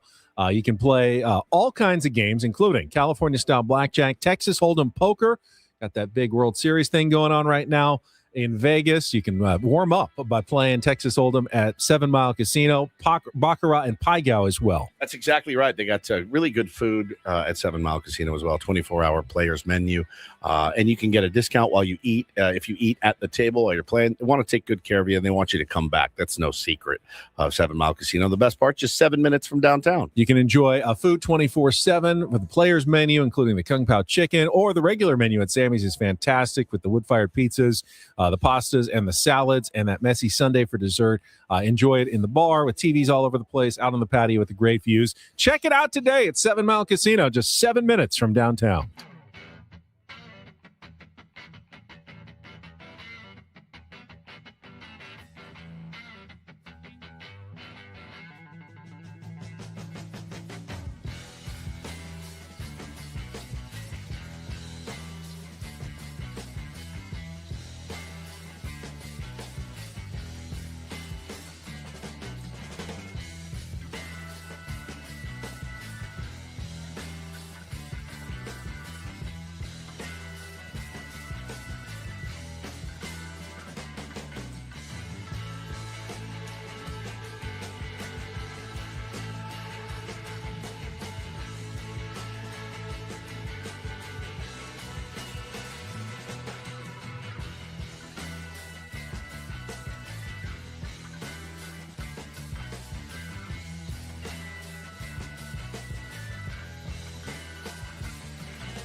Hey, player, this is all yours. This room with this view. This speakeasy with this cocktail. Hey, could you make that too? The spa with this. Ah. And this pool on this roof. This is all for you. The all-new Hamul Casino Resort, now open.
All right, congratulations to Pete. He was listening, heard the Sandlot Sounder, won the 4-pack of tickets to Woods' panel at Comic-Con this year, watching the Sandlot and then talking with Ham at the end of the movie. Yeah, can't wait. Looking forward to it. We're going to talk to David J. from Mad Friars here in just a couple of minutes. Did have some breaking hockey news. The Vegas Golden Knights have fired Coach John Tortorella. I was going to make a joke going into break. Did Tortorella get fired? Yeah, he did get fired. Now they're framing it as a thank you, Torts. We're not bringing you back. He was the interim coach that led them to the Stanley Cup Finals within 2 games of a Stanley Cup championship. I assume had they won the last 2 games instead of lost them, he would still be the coach. I mean, yes. Had they won the Stanley Cup, I would imagine they bring him back. It's not much more he could have done. They played incredible hockey all the way up until the last 3 games that they lost to Carolina. It sounds like they never really wanted him long term and probably didn't expect this to happen as their Stanley Cup magical run, and maybe someone's breathing a sigh of relief in Vegas that he's not the coach long term. But they did announce this morning that he was not returning to the team's coaching staff next season. So somebody will hire him because he always gets hired. He always gets hired. Always. Now, coming off that run, someone's going to think, well, if he can do it for them, he can do it for us, I guess. This hour of Ben and Woods brought to you by David P. Shapiro, criminal defense attorneys, helping good people regain control of their future when charged with a crime since 2010. Visit davidpshapirolaw.com. Again, Padres have 2 games left in their series against the Cardinals today at 4:45. Michael King against Andre Palante. And then tomorrow is an early game, 11:15 first pitch. Griffin Canning is on the mound, but Craig Stammen has let it be known that they're probably going to do the opener thing. It might even be Wandy again, based on his success against the top 3 in the order yesterday. I would think that would make the most sense. Again, tomorrow with Griffin Canning on the mound, have him dodge the left-handers at the top of the order, and then bring in Canning probably to start the second inning. Kyle Hart maybe could open as well. Could be Kyle Hart as well. Yeah. I mean, I was really impressed with him last night. I really was. But yeah, Canning, it's tough. I feel like he pitches every third day. I don't know why. I know he's every fifth, but I feel like every time I turn the tail, I'm like, oh, Griffin Canning's on again. So he's 0-5 with a 7.17 ERA. It's not what you want. He hasn't actually been that much worse than Lucas Giolito. Giolito's had better results. That's not the best bar. But yeah, I mean, he's due to win something, right? You would think at some point, right? They're going to try it with an opener, though, and see if that works out better tomorrow. All right, we got to take one last time out. David J is already here in studio. We're going to spend our last few minutes talking about the Padres in the minor leagues, the guys they just called up. If there's anybody else left below those guys that they called up, all coming up in our final segment of Ben and Woods on San Diego's #1 sports station, 97.3 The Fan. But first, before we get to our pal David J, who probably knows a lot about insurance, if I had to guess, more than me. But listen, turn it over to the experts. If you own a business, you're the owner, the CFO, or even the HR manager of a business, you sign the insurance policy. Broker says, thanks for your business, walks away, and handshake, commission, all done. May not hear from them again till it's time for renewal, but your business is running that entire time, and there's gaps and there's risk involved. So again, if you have one of those positions and your company has more than 25 employees, I would talk to SuperSure. They are the super agency built for you, licensed in every state for your business insurance and employee benefits, all with year-round support for you and your team. Excuse me. At supersure.com, you can access their tools like the fine print facts, which translates your current policy into plain English so you can see what's covered and what's not. Plus, the business value calculator, you can estimate what your business is worth so you know what actually needs protecting. Go to supersure.com. One super agency, one powerful platform. All your policies in one place. Go to supersure.com. That's supersure.com. Paid for by SuperSure Insurance Agency, LLC, a licensed insurance agency.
He just here. I'll show you a little. Just a little. Please just a don't. little bit. What hurts on you? Nothing at all. A little bit. Not that now. So let's say whatever you're about to touch is the only thing. Let's say It's gonna hurt. Right? All right, yeah. Okay. Pretend your knee hurts. Pretend your knee. It's going to in a second. Right here. Oh,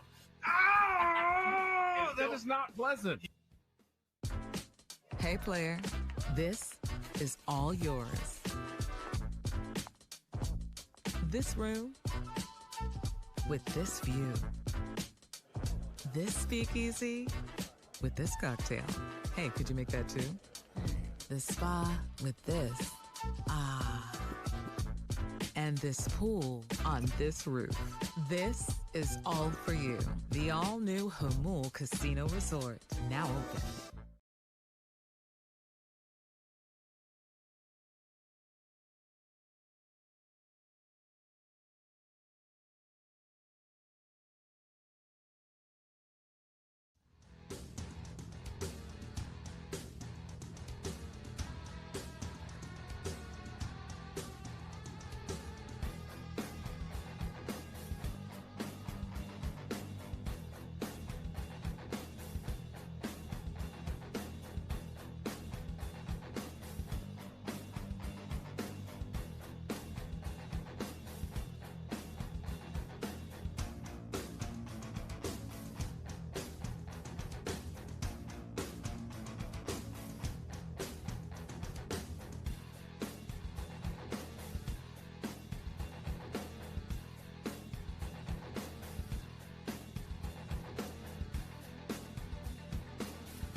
Final segment of Ben and Woods here on a Tuesday morning, and all guests on Ben and Woods appear on the SDCCU fan hotline. It's not Big Bank Banking, it is better, but we have the pleasure of being joined in studio for our last segment by David J. from Mad Friars, and I have to start, David, with a compliment. David is also running our trip to Chicago through Hop Run Tours, which is just 2 weeks away. We're going to be in the Windy City broadcasting live.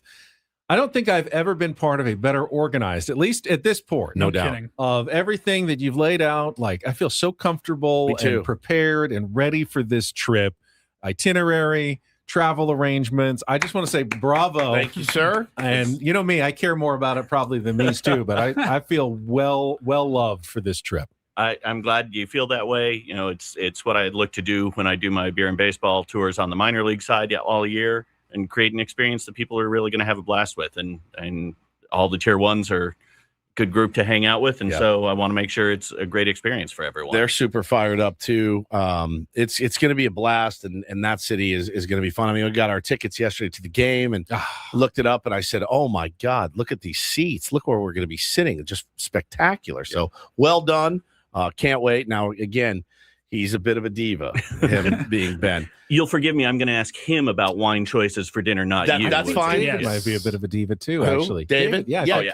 I think we're simpatico. In that respect. You can always tell which of us from the Mad Friars account is out on the road. That's by true. the food By the postings, food right? that you eat. John's got 8,000 calories of cardiac on the plate. And I'm looking for an interesting meal. Yeah, perfect. Well, no, I mean, interesting is a great segue because it's been interesting this year, David.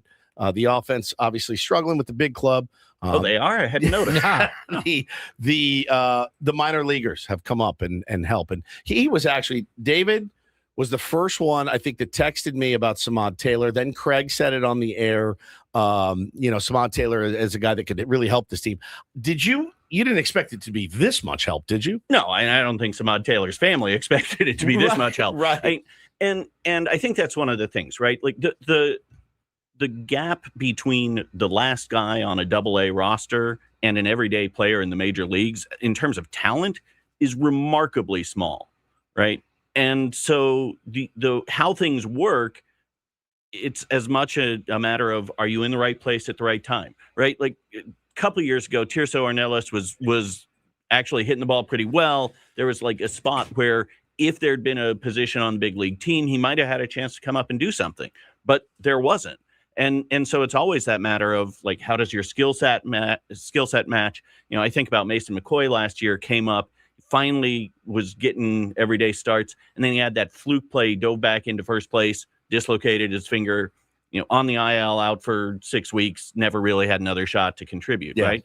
And so, you know, opportunities come up, and they say it in the player development world all the time, right? The team controls where you start, the team controls where your opportunities are. You control what happens once you get them. And Samad has taken control. Sure right? has. And, you know, do I think he's going to keep this up all year? It's probably not likely he's going to finish the year with the best batting average of anybody in the majors. But certainly the athleticism he brings, the energy he brings, is a piece that is helpful for a club that is really struggling to put things together right now. But beyond Samad Taylor, of the guys they have now called up, is there really any help in your mind, or are they just warm bodies because there's no one else to call up for the Padres? You hear that label, a quadruple A player, someone who's good enough to do really well at AAA, but they just can never break that seal and become an everyday major league type player.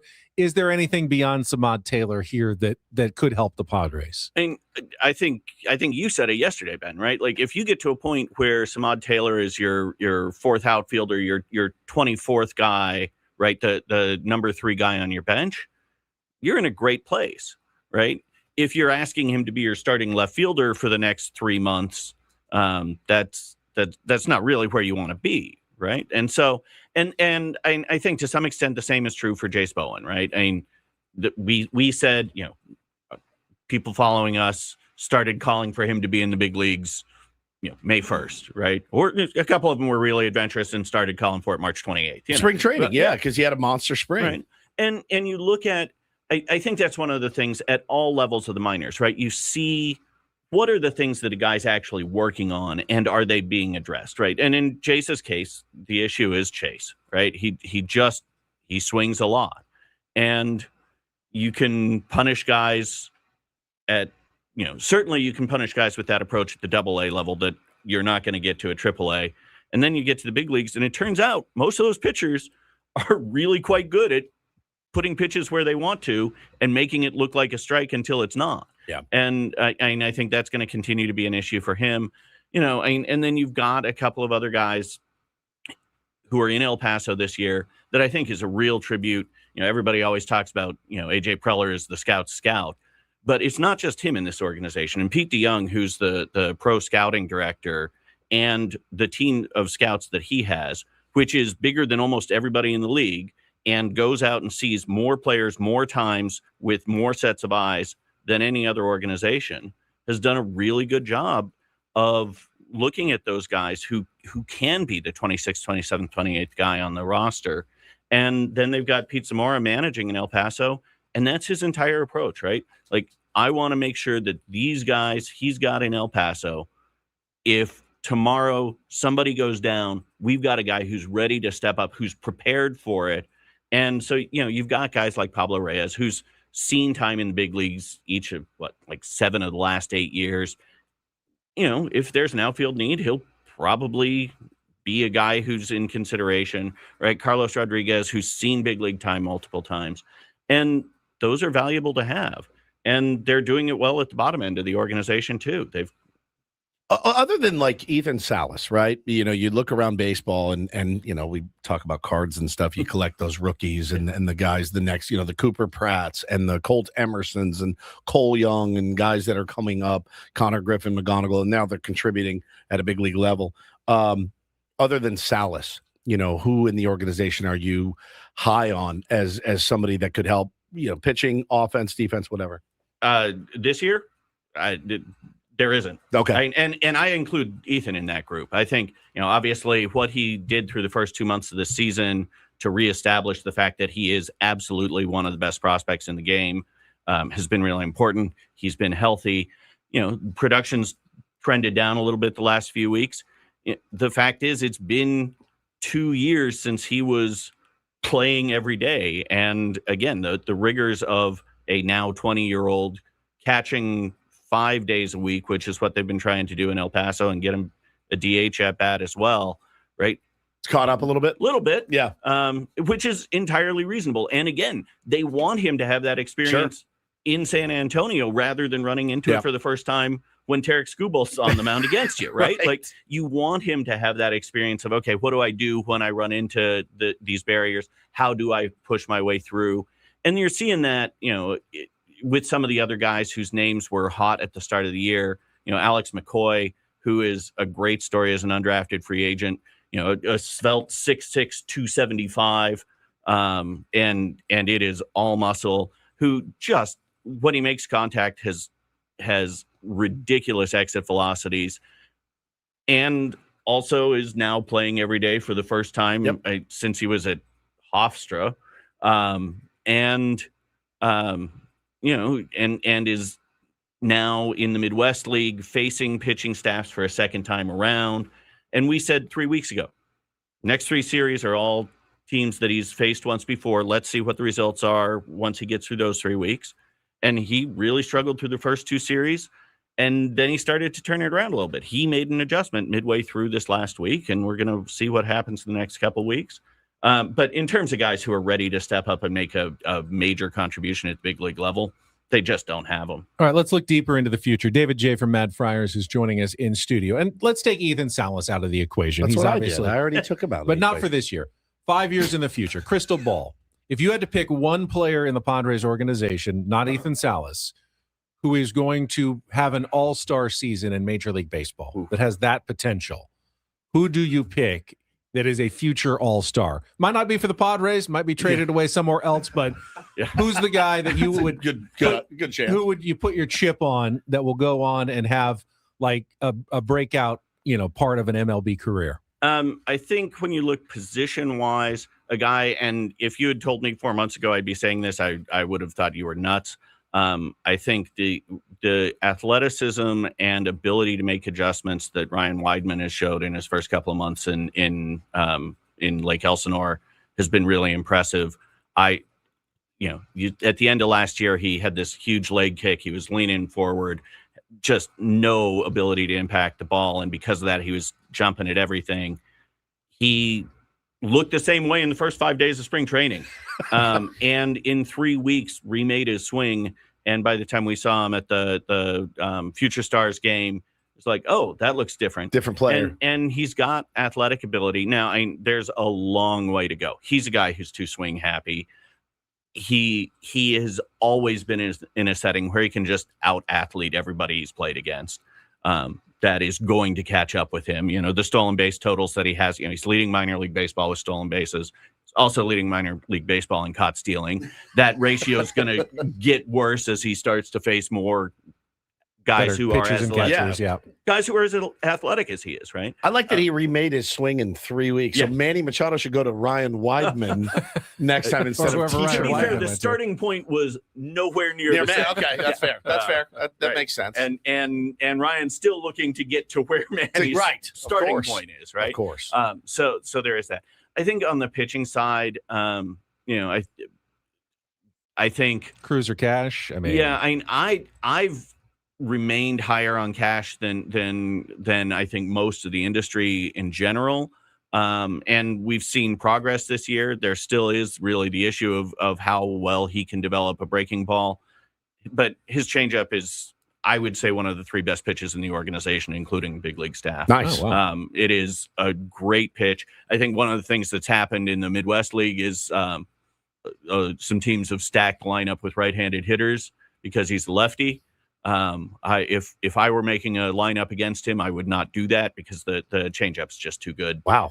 Certainly at that level for hitters to have a real chance against it. It's awesome. Awesome. David, appreciate it. Really looking forward to the trip. I know so many tier ones are. I hope it goes well because I'd like it to be something maybe we can do every single year, but can't wait to hit Chicago. Yeah, absolutely. It'll be great to be out there. Glad we weren't there last week with the thunderstorms and everything. No doubt. And looking forward to a great time out there. That is David J. from Mad Friars wrapping up the show for us here on a Tuesday.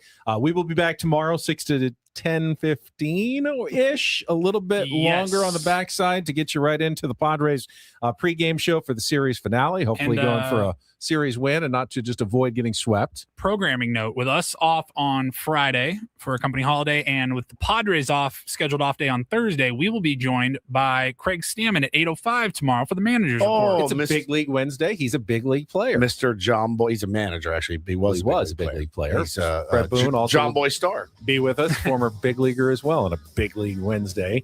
Coming up tomorrow. All right, that's it for us. Braden and Frank are coming up next. For our executive producer, Paul Reindl, for Stephen Woods, I'm Ben Higgins. Have a great rest of your Tuesday from all of us here at San Diego's #1 sports station, 97.3 The Fan. So long, everybody.